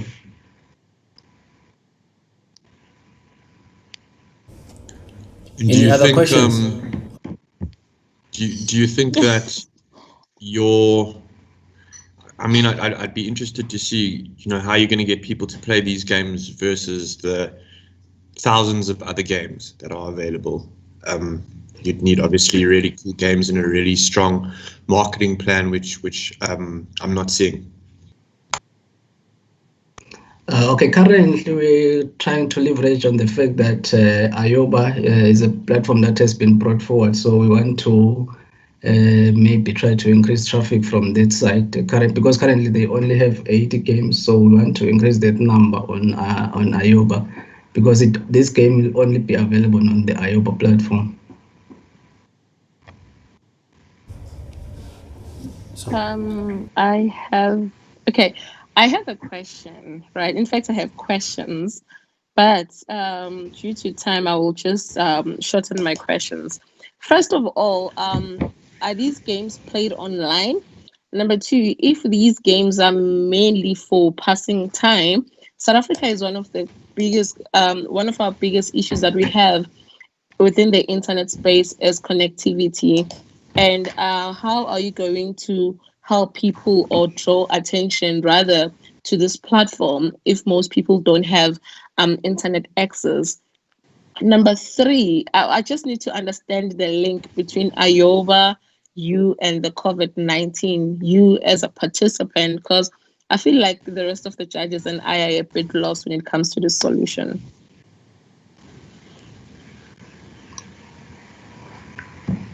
Okay. Because for the COVID link, it's not basically much except for passing time, maybe on your quarantine space or on your self-exclusion space. And actually, for the internet part, it's a lightweight game. Doesn't need much resources from any just mainly from a bandwidth perspective and stuff.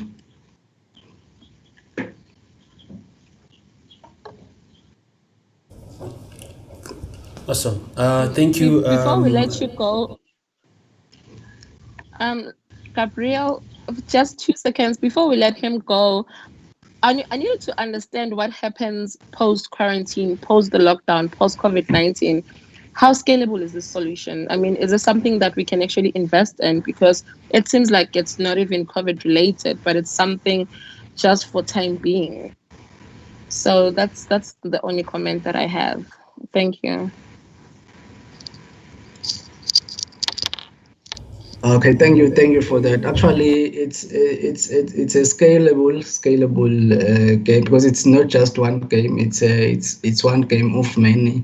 So we're planning on releasing as much games as possible on the IOBA platform, of which we will be working hand in hand with IOBA, developing as much games as possible. Okay, awesome. Thank you for your presentation, and thanks to the judges. Sorry we had to cut you. We had to move with the time, and we're going to be introducing the next team, and the next team is... But before we do introduce the next team, just a quick reminder, guys, if you haven't made it into the top 12, it's not the end of the world. There are still other spot prizes. And with that being said, can we have a drum roll? So the next team is Team Conus. So Team Conus, when you're ready, shout. Hello. Are you able to see my screen? Yes. Yep. Okay. We can get started. I'm from Team Conus. My name is Mbuso. Our platform that we're putting together is called TADHackZA, which is Meds on the Move. I'm not alone. I'm with Gundo and Ngululego, and we looked at the challenge that was brought before us, and we realized that South African citizens are in fear. We are very afraid, and COVID-19 has made it worse. If you're sitting in a hospital and you're seeing quite a number of scary stats, things on the walls, making you feel very uncomfortable, that's when we thought, okay, people with chronic illnesses are more susceptible to COVID-19 because they are subjected to congested health facilities and they rely on public transport. And just based on the stats, they spend over an hour just at a doctor's office, and almost 80% of South Africans need to use public transport. So our platform, TADHackZA, is an app that allows you now to get your medication in the comfort of your home. This ensures that you adhere to social distancing and it minimizes your exposure towards COVID-19. How this now is different to other market-related projects is that here we have two-factor verification that will be outlined in the technical phase, where prescriptions are verified. Then deliveries are scheduled on time, where you can be able to just see where your driver is at and how far he is towards your house. So we just have a basic onboarding program. When you're just signing up, then you can be able to verify your prescription that you got from your GP or whoever is your dispensary of medication. Because prescriptions in South Africa are allowed to have a 6-month validity period. So we decided to start with chronic people, and then we can scale up as we go further. And we decided that since we are going to need people to make payments and transactions, we were like, let's momo. Sorry to interrupt. Sorry, Mbuso, we will pause your time, but we noticed that you are still currently on the first slide. Okay, on my side, I'm on the I'm not sure. I'm on the far one. I'm not sure if you can see it now. Can I keep it this one? See anything, Mbuso? Yeah, the slide has moved. Thank you very much. It's moved. And continue. Am I still on the first one, or you can see now? You can see now. We can see now. What's the time remaining there? You have 4 minutes. I have 4 minutes. Okay, so in terms of how would the system itself work is that, okay, I'm not able to move my slides from this section now. Let me just open my navigator. Okay, so medical workers or professionals will be able to load up a prescription for their patients. Then that prescription is loaded on the app and safeguarded within the validity period. Patients can now withdraw their medication from the comfort of their home, and they only have to just renew their prescription twice within that period of time. So in terms of the impact, we're going to be reducing the exposure of COVID-19, improve customer service within dispensaries and pharmacies, allow real-time inventory management, job creation, and implement a convenient delivery system. In terms of security, I would leave that to Gundo to just handle that. I'm just going to go quickly into the business model contracts that we're dealing with. So in terms of segments, our customers would be medical practitioners, pharmacies, line haul drivers, and the actual patients. Now we'll be giving them the ability to have a self-service platform individually, and then this will enhance their customer service in getting medication and adhering to COVID-19 regulations. Revenue streams will be just taking a small percentage from the delivery and verification of on the platform. We'll be partnering with Momo. Like I said, we'll be Momoing everything. We'll have a map API and cloud from Huawei implemented as well. So just to continue with the demoing and technical, I'll just hand over to my partner Gundo to take over. Okay, let me show up my screen first. Is it visible to everyone? Is my screen visible? Yes, thank you. We can see your screen. Yes, thank you. Yeah. So I was not able to see his presentation while he's presenting. I'm seeing blank. But from what I can hear,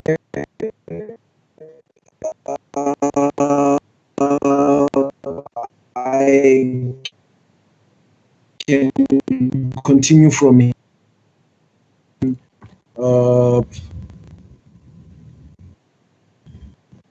So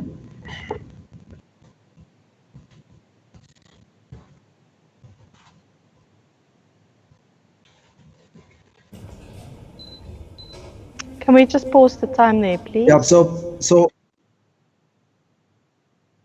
you saying? So what's happening here now is okay. Okay. Go ahead. Thank you.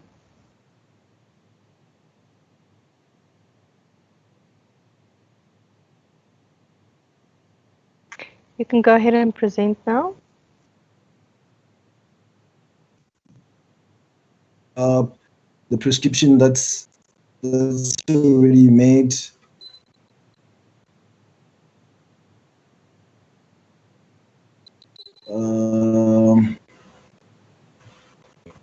Of how the user board. So when the user board is, since they won't have a prescription, and our app is a way to verify prescriptions.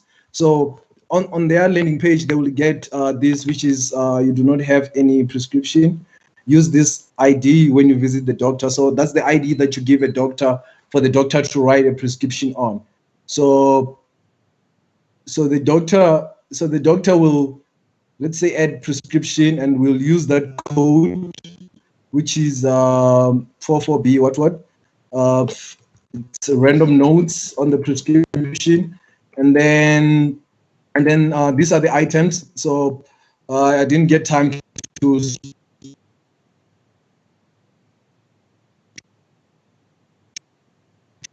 identify them. So, but add. I'm gonna select all of the three of them, and then save.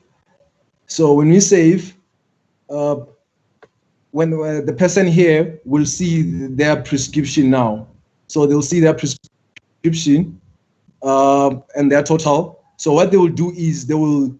The only thing is we created it to be micro just to solve this solution of verifying a prescription and checking out a prescription. So they will check out their prescription, which by clicking check out, it actually use collect.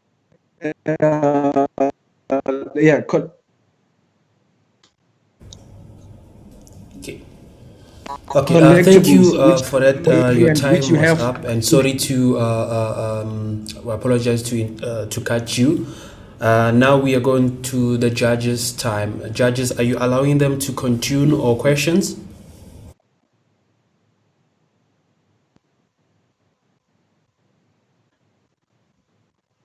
I think we can continue a bit. Yeah. So it's not clear in terms of what he's saying. I can't catch everything he's saying. Oh, okay. So what I'm saying is, so after they click checkout, it goes to the Momo. It create a request using their number, their cell phone numbers on Momo, and then they will continue the payment there. So when they continue the payment, then it passes this screen to your tracking, where you actually track your medication. So it will show you if it's being prepared and all the stuff, and until it's delivered to your house. So and then for security, what we did was we used AuthGuard to guard all our pages. So the person have to log in and should have a JWT token or use OAuth to have either the key and the secret. So, and then what we moved on also is that we on the back end we are using Django REST framework, which is actually right now in 2019, not 2020. It was the best, the most secure framework ever in that year, and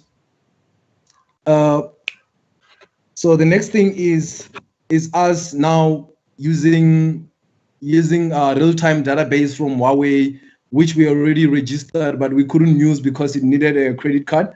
And then the messaging notification, that's why I had to refresh, because we couldn't get the notification from Huawei in time. And what we did in our secure software development plan is we really took the same stages they take on Agile with their fallbacks and everything. But on our term is that on our fallbacks, we actually use vulnerability scanners to scan our sites as we are building, so that when we fall back, we make sure that we don't only improve on the quality of the code, but also on the security side. And then the reason we are using... Sorry to interrupt you, but the time is actually limited. I'm just going to take a few questions from the judges.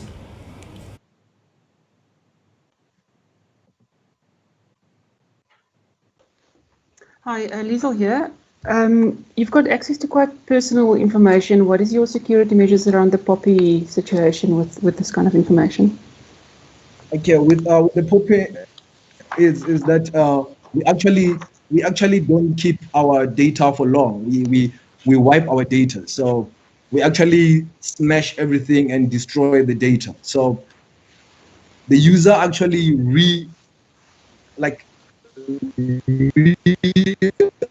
authenticate and get verified in some time. So we don't really keep people's data for so long. So we always deleting it so that we can be compliant. But we are gonna also add other compliance steps.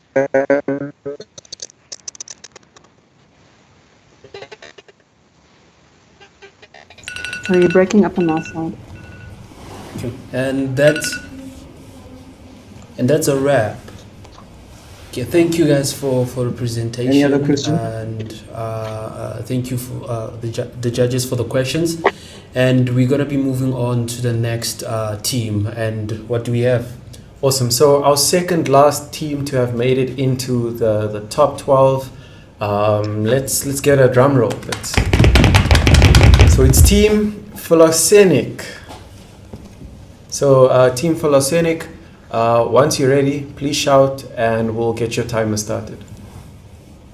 In the meantime, just a reminder once again that if you haven't made it into the top 12, there are other prizes that you can stand a chance to win.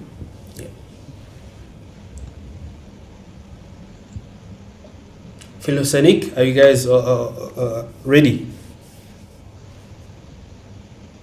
Yes, we are ready.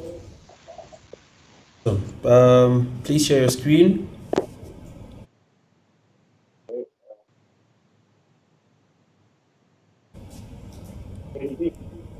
Awesome. I'm going to start with the demo.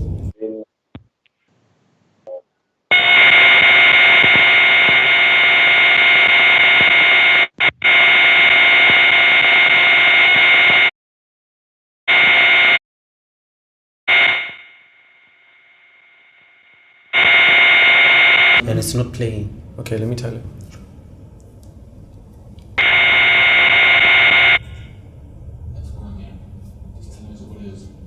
Okay.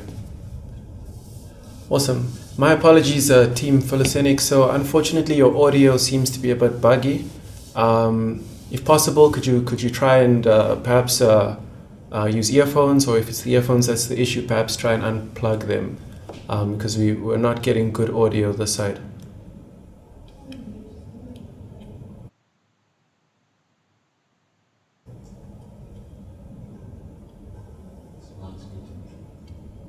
Are you muted?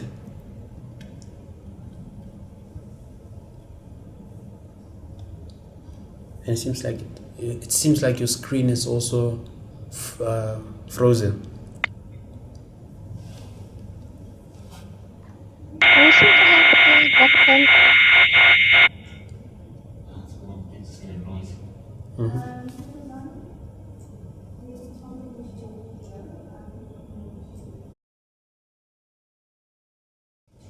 Okay.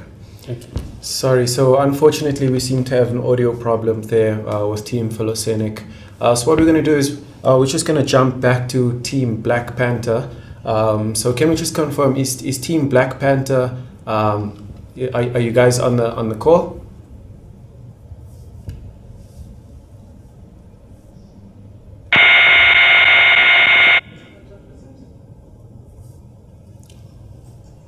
Team Black Panther?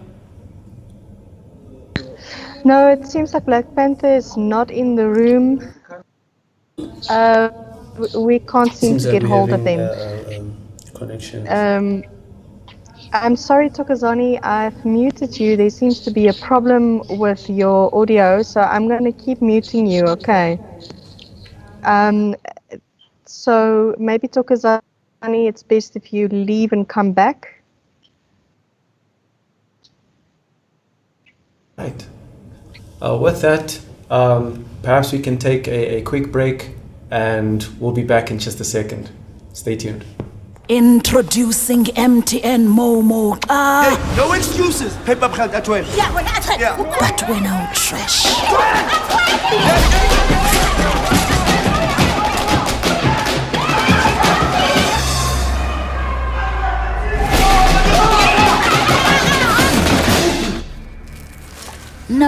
No. This is trashy drama. Yeah, and what? Hey, shh. Chasing money doesn't suit you, lovey. Star 120 star 151 hash to send and receive cash.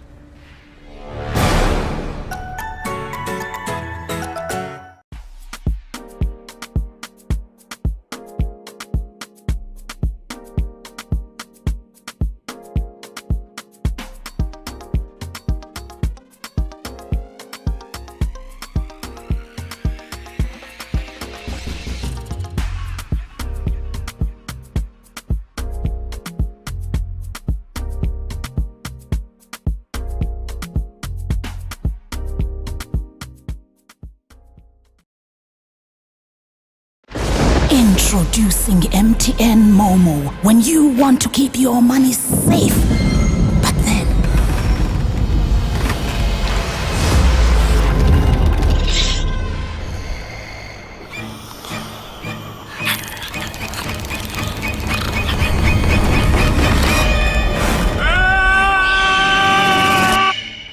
no, malume. Hlukana nama-cash deposits phansi komatrasi. Just momo it. Star 120 star 151 hash ufake i-cash yakho efonini.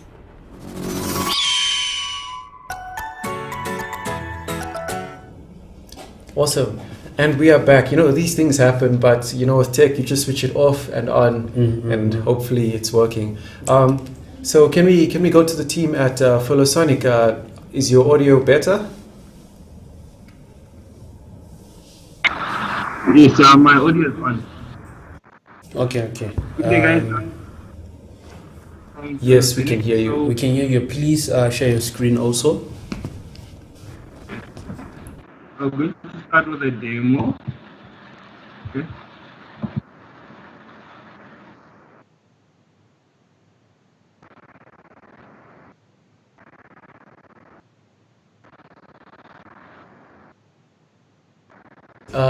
Your time has begun.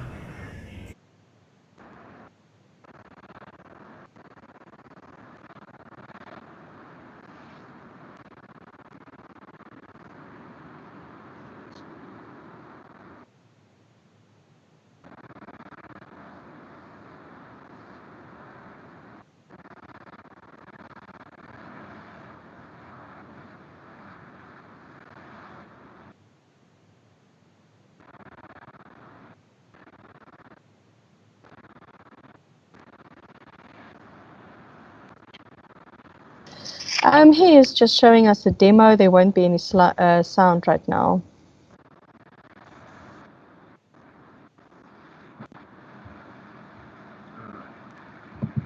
Okay. Can you see my screen?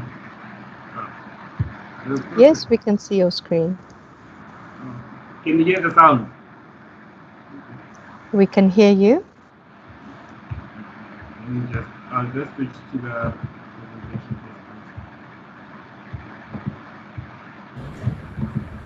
Cool.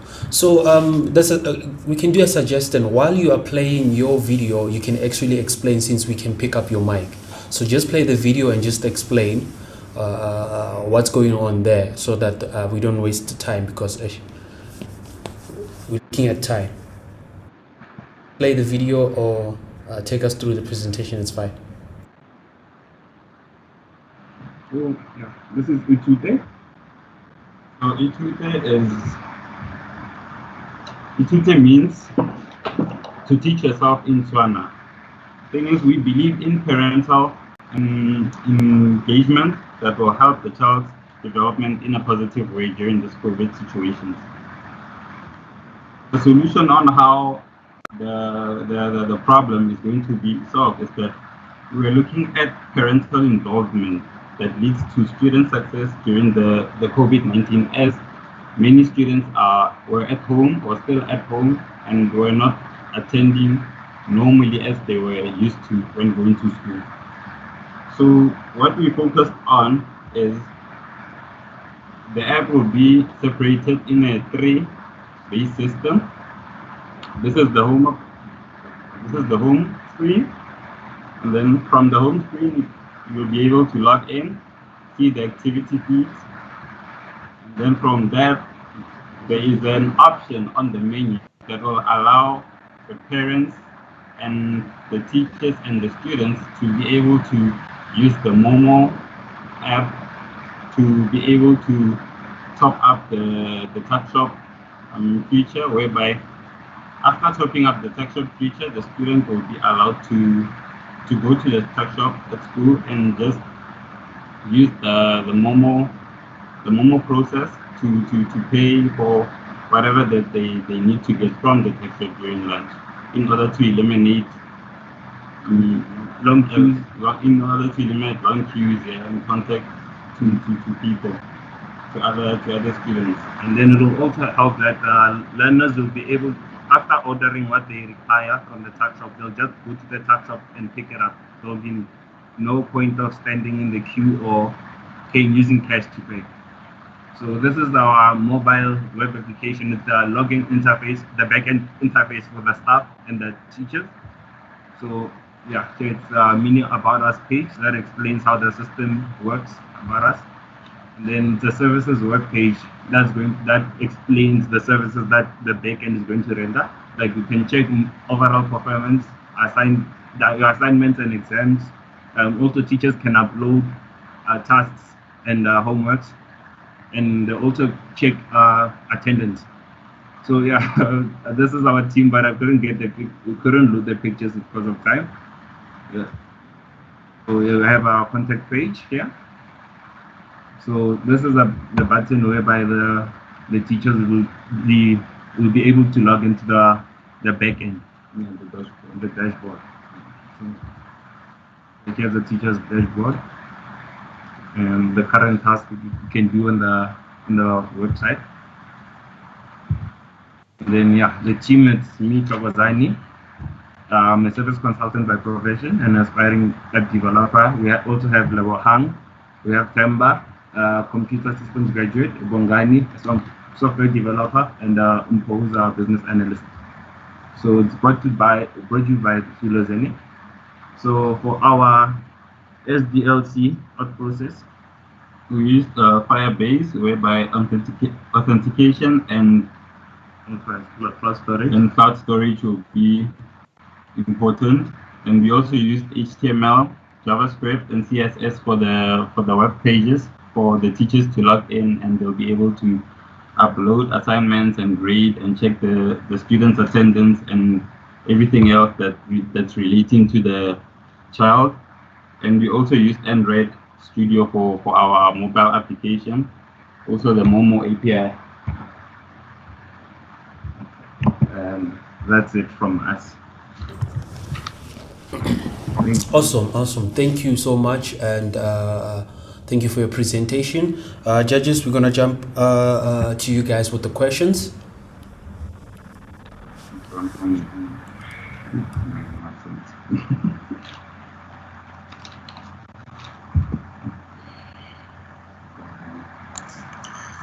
Hi guys.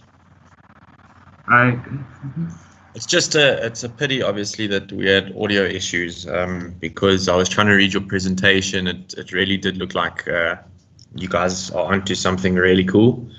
Yeah, it looked really cool. I did struggle to hear, but yeah, I wanted to just say that. So just to understand, is it's basically a platform that, per school, the teachers can, or a student can load assignments, see what's next, almost like an online portal for the student to see their homework, assignments, and obviously make payments like school fees and TADHackZA, etc. That's what it is in a nutshell. Yes, in a nutshell. So basically, the parents will be able to load funds into the Momo account, load funds for the kids so that they can pay at the TADHackZA, and they'll also be able to use the Momo app to pay for school fees, because we saw that during the COVID issue, parents were still required to pay fees. So in terms of the TADHackZA, we're trying to limit contact. Okay, cool. Thank you.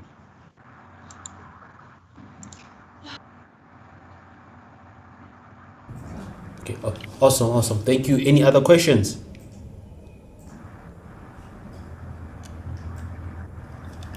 Cool. So it seems like we don't have any other questions, and that was our 11th team who made it into the top teams for TADHackZA. And with that, guys, it's a wrap. Unfortunately, team Black Panda wasn't able to join us because they did have some difficulty connecting, but it's not a train smash. So we just want to remind you guys, actually update you to say that prize giving has been moved up to 4:30 today, so 4:30 p.m. So do stay tuned. Awesome, thank you. Right, and there are a lot more prizes, particularly spot prizes and whatnot. So just a reminder, we are still taking in images from the socials. So do still use the hashtag. Tell us what the experience was like, and keep engaging. And with that, guys, it's a wrap. That's hashtag TADHackZA. Thank you. Thank you. Introducing MTN Momo when you need 10 Rand airtime. But first you must negotiate. 12 Rand. Yes, my friend, but make it 11.50. 12 Rand. Take it or leave it. But 11.50 is a good price, no? Hey, stop your game. Aye, man, come on. No, customer. Uzoba ne headache. Just Momo it. Dial *120 *151 hash to get the airtime you pay for. Ava.